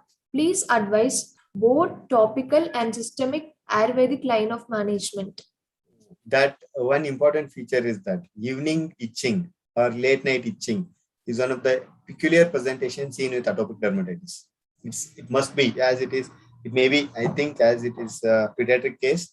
And if the presentation, if like anatomical distribution also, if we find, I think patient may be having around neck or back of neck, elbows, front of elbows, back of knees, and around wrist and ankles. So it may be atopic dermatitis. It depends clinically what is dominating, like whether it is having more of pitta or more of kapha or vata. All the three we can find. So here internally we can go with Rajanadi Churna with Dushi Visharagada. Along with Dushi Visharagada, they are very good. As you are telling, there is no constipation and all. So Rajanadi is very good. Sometimes if patient is having constipation and all, Rajanadi may not be like useful, or if at all you are giving Rajanadi, then you need to give some Anlomana drugs along with that, because Rajanadi is more of Grahi in nature. So Rajanadi is very good. It is helpful for preventing recurrence also, which is very common in atopic dermatitis. So you can use Rajanadi Churna along with Dushi Visharagada. Internally, if patient is not willing to take medicines, then like kashayas and all, usually it's very difficult to give kashayas. But some of the asavarishta preparations like Mulakasa or Mulakarishta can be given. Kids can take that one. Externally, depending on the condition. If it is in the beginning, usually whenever there will be more of itching will be there, itching dominant condition will be there. So you can give Nalpamaradi Taila only, even though it may sometimes aggravate dryness. But preferably you can go when you feel that dryness may increase at that time. Instead of Nalpamaradi Keram, you can go with Nalpamaradi Taila, which is having Tila base. So when you feel that dryness may not be there, your condition is already a little bit moist, at that time you can go with Eladi Keram, coconut oil, because coconut oil based preparations will not keep that snigdhata for long duration. So selectively you can use them. But generally, in all pediatric cases, you can recommend Rajanadi Churna, which is explained in Balroga context only, and Dushi Visharagada. They are very good in the management of atopic type of presentation. Like any kind of eczema type of presentations or Vichurchika in kids, they are very good. They can be used. Thank you, sir. Moving on to next question. In one case, both Bilvadi and Dushi Vishari Agada was used. What is the reason for it? Not in one case. In two cases, they were used. There was itching. There was severe itching in both the cases. and the presentation was having like more of infectious type of clinical presentation. So Bilwadi Agada, intention was like Tikshnata was there. So for that purpose, it was given. And mainly to get that Kandugna property, Dushivishari was added. Only that. Other than that, there is nothing like that. Okay. So Kandugna property is more with the Dushivishari Agada compared to that of what is that? Bilwadi Agada. Now, sometimes what happens to control Kandu, if we give like Aragodadi Kashaya, such things, sometimes those Kashayas may not be suitable in such conditions. So in such conditions, what we do, we are prescribing Bilwadi Agada, and to control Kandu, sometimes we may add to that like Haridra Kanda or Dushivishari Agada, or sometimes even we mix, like Dushivishari Agada is mixed with Haridra Kanda and it is given. That is specifically for controlling Kandu, itching. Other than that, there was no other reason behind that. Thank you, sir. Moving on to next question. On what basis do we choose Triphala Kashaya or Lodra Sevyadi or Panchavalkala Kashaya for Shalana? Okay, Lodra Sevyadi, Panchavalkala and Triphala. You can place them like this. Lodra Sevyadi is more Pitta Shamaka. She's explained in Duta Visha, Vishagna simultaneously. Panchavalkala is comparatively less. Again, that is also used in Kita Visha. So compared to Lodra Sevyadi, it is also Pitta Shamana, but it is of more Kleda Shoshana than Pitta Shamana. Okay, Lodra Sevyadi is Pitta Shamana, Daha Shamana and all. But when it comes to the Shoshana of Kleda Shoshana is required, at that time, Lodra Sevyadi is not that effective. I think 2 cases were there. Like in one case with that stasis type of eczema without varicose veins, I told. In that sticky oozing was there. And in another case, Paduka Visha, where I told that first we use Triphala Kashaya and then switch it to what is that, Lodra Sevyadi. In that, the secretions were not as sticky as that of the case that is seen with that leg lesions with more pus and all. So when you think that more of Pitta, Drava Pitta is there, at that time, like herpes type of presentations, Lodra Sevyadi is very good. Whereas when it comes to Vicharchika type of presentations with more of sticky Kleda Bahula Strava, like thick secretions are there. In such conditions, Panchavalkaladi is best. And when you have wounds like non-healing wounds and all, where you want like regeneration of tissue in a fast succession, like in a quicker way, healing property you want, in such conditions, Panchavalkaladi is very good. And Triphala is okay. Like Triphala is in between them. You can, when both are not available, you can use them in all these conditions, depending on like the clinical presentation. Sometimes we even alter Triphala, like to Triphala Churna, we add Amlaki Churna a little bit and we use for Seka and internally also. Sometimes we add, like when we feel like more Rukshata is needed, so we add Haritiki, little more Haritiki to that and then we use. So depending on the Kleda, we have to choose them. Okay, I think I'm clear. Am I clear? I think that question is answered correctly. Yes, sir. Thank you very much, sir. As we are running out of time, we are now ending the question and answer session.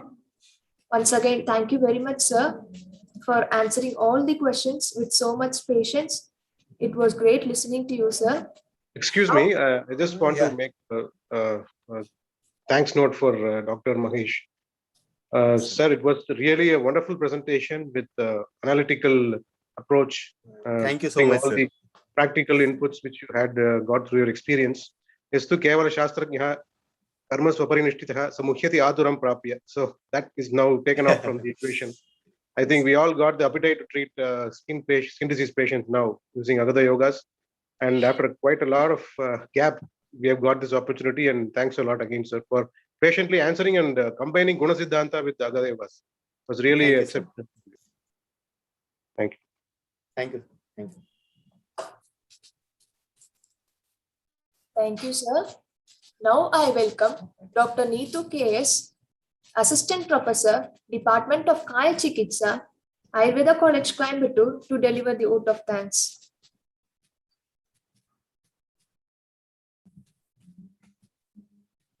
Thank you. Good evening, one and all. On behalf of Ayurveda College, Coimbatore and Team Diksha, it's my privilege and a great joy for me to extend a vote of thanks for today's session. I would like to express my sincere gratitude to Dr. Mahesh sir for sharing your valuable experience and views Thank you, ma'am. on this, sir, for this various skin conditions and various yogas which can be effectively used in this conditions. Thank you very much, sir. In spite of being busy, sir, you took some time off from this from your schedule for us and enlightened us with this knowledge of great practical values, sir. Thank you so much. Thank you. Thank you, ma'am. And I extend my sincere gratitude to the whole DIKSHA team for providing us with the best virtual platform. Last but not least, let me thank all our delegates who have responded so well to make this session a successful one. We look forward to welcome you again in our coming sessions. Thank you, one and all. Thank you, sir. Thank you, ma'am. Thank you. Thank you, one and all for patient listening. Thank you. Thank you, ma'am. Thank you, sir.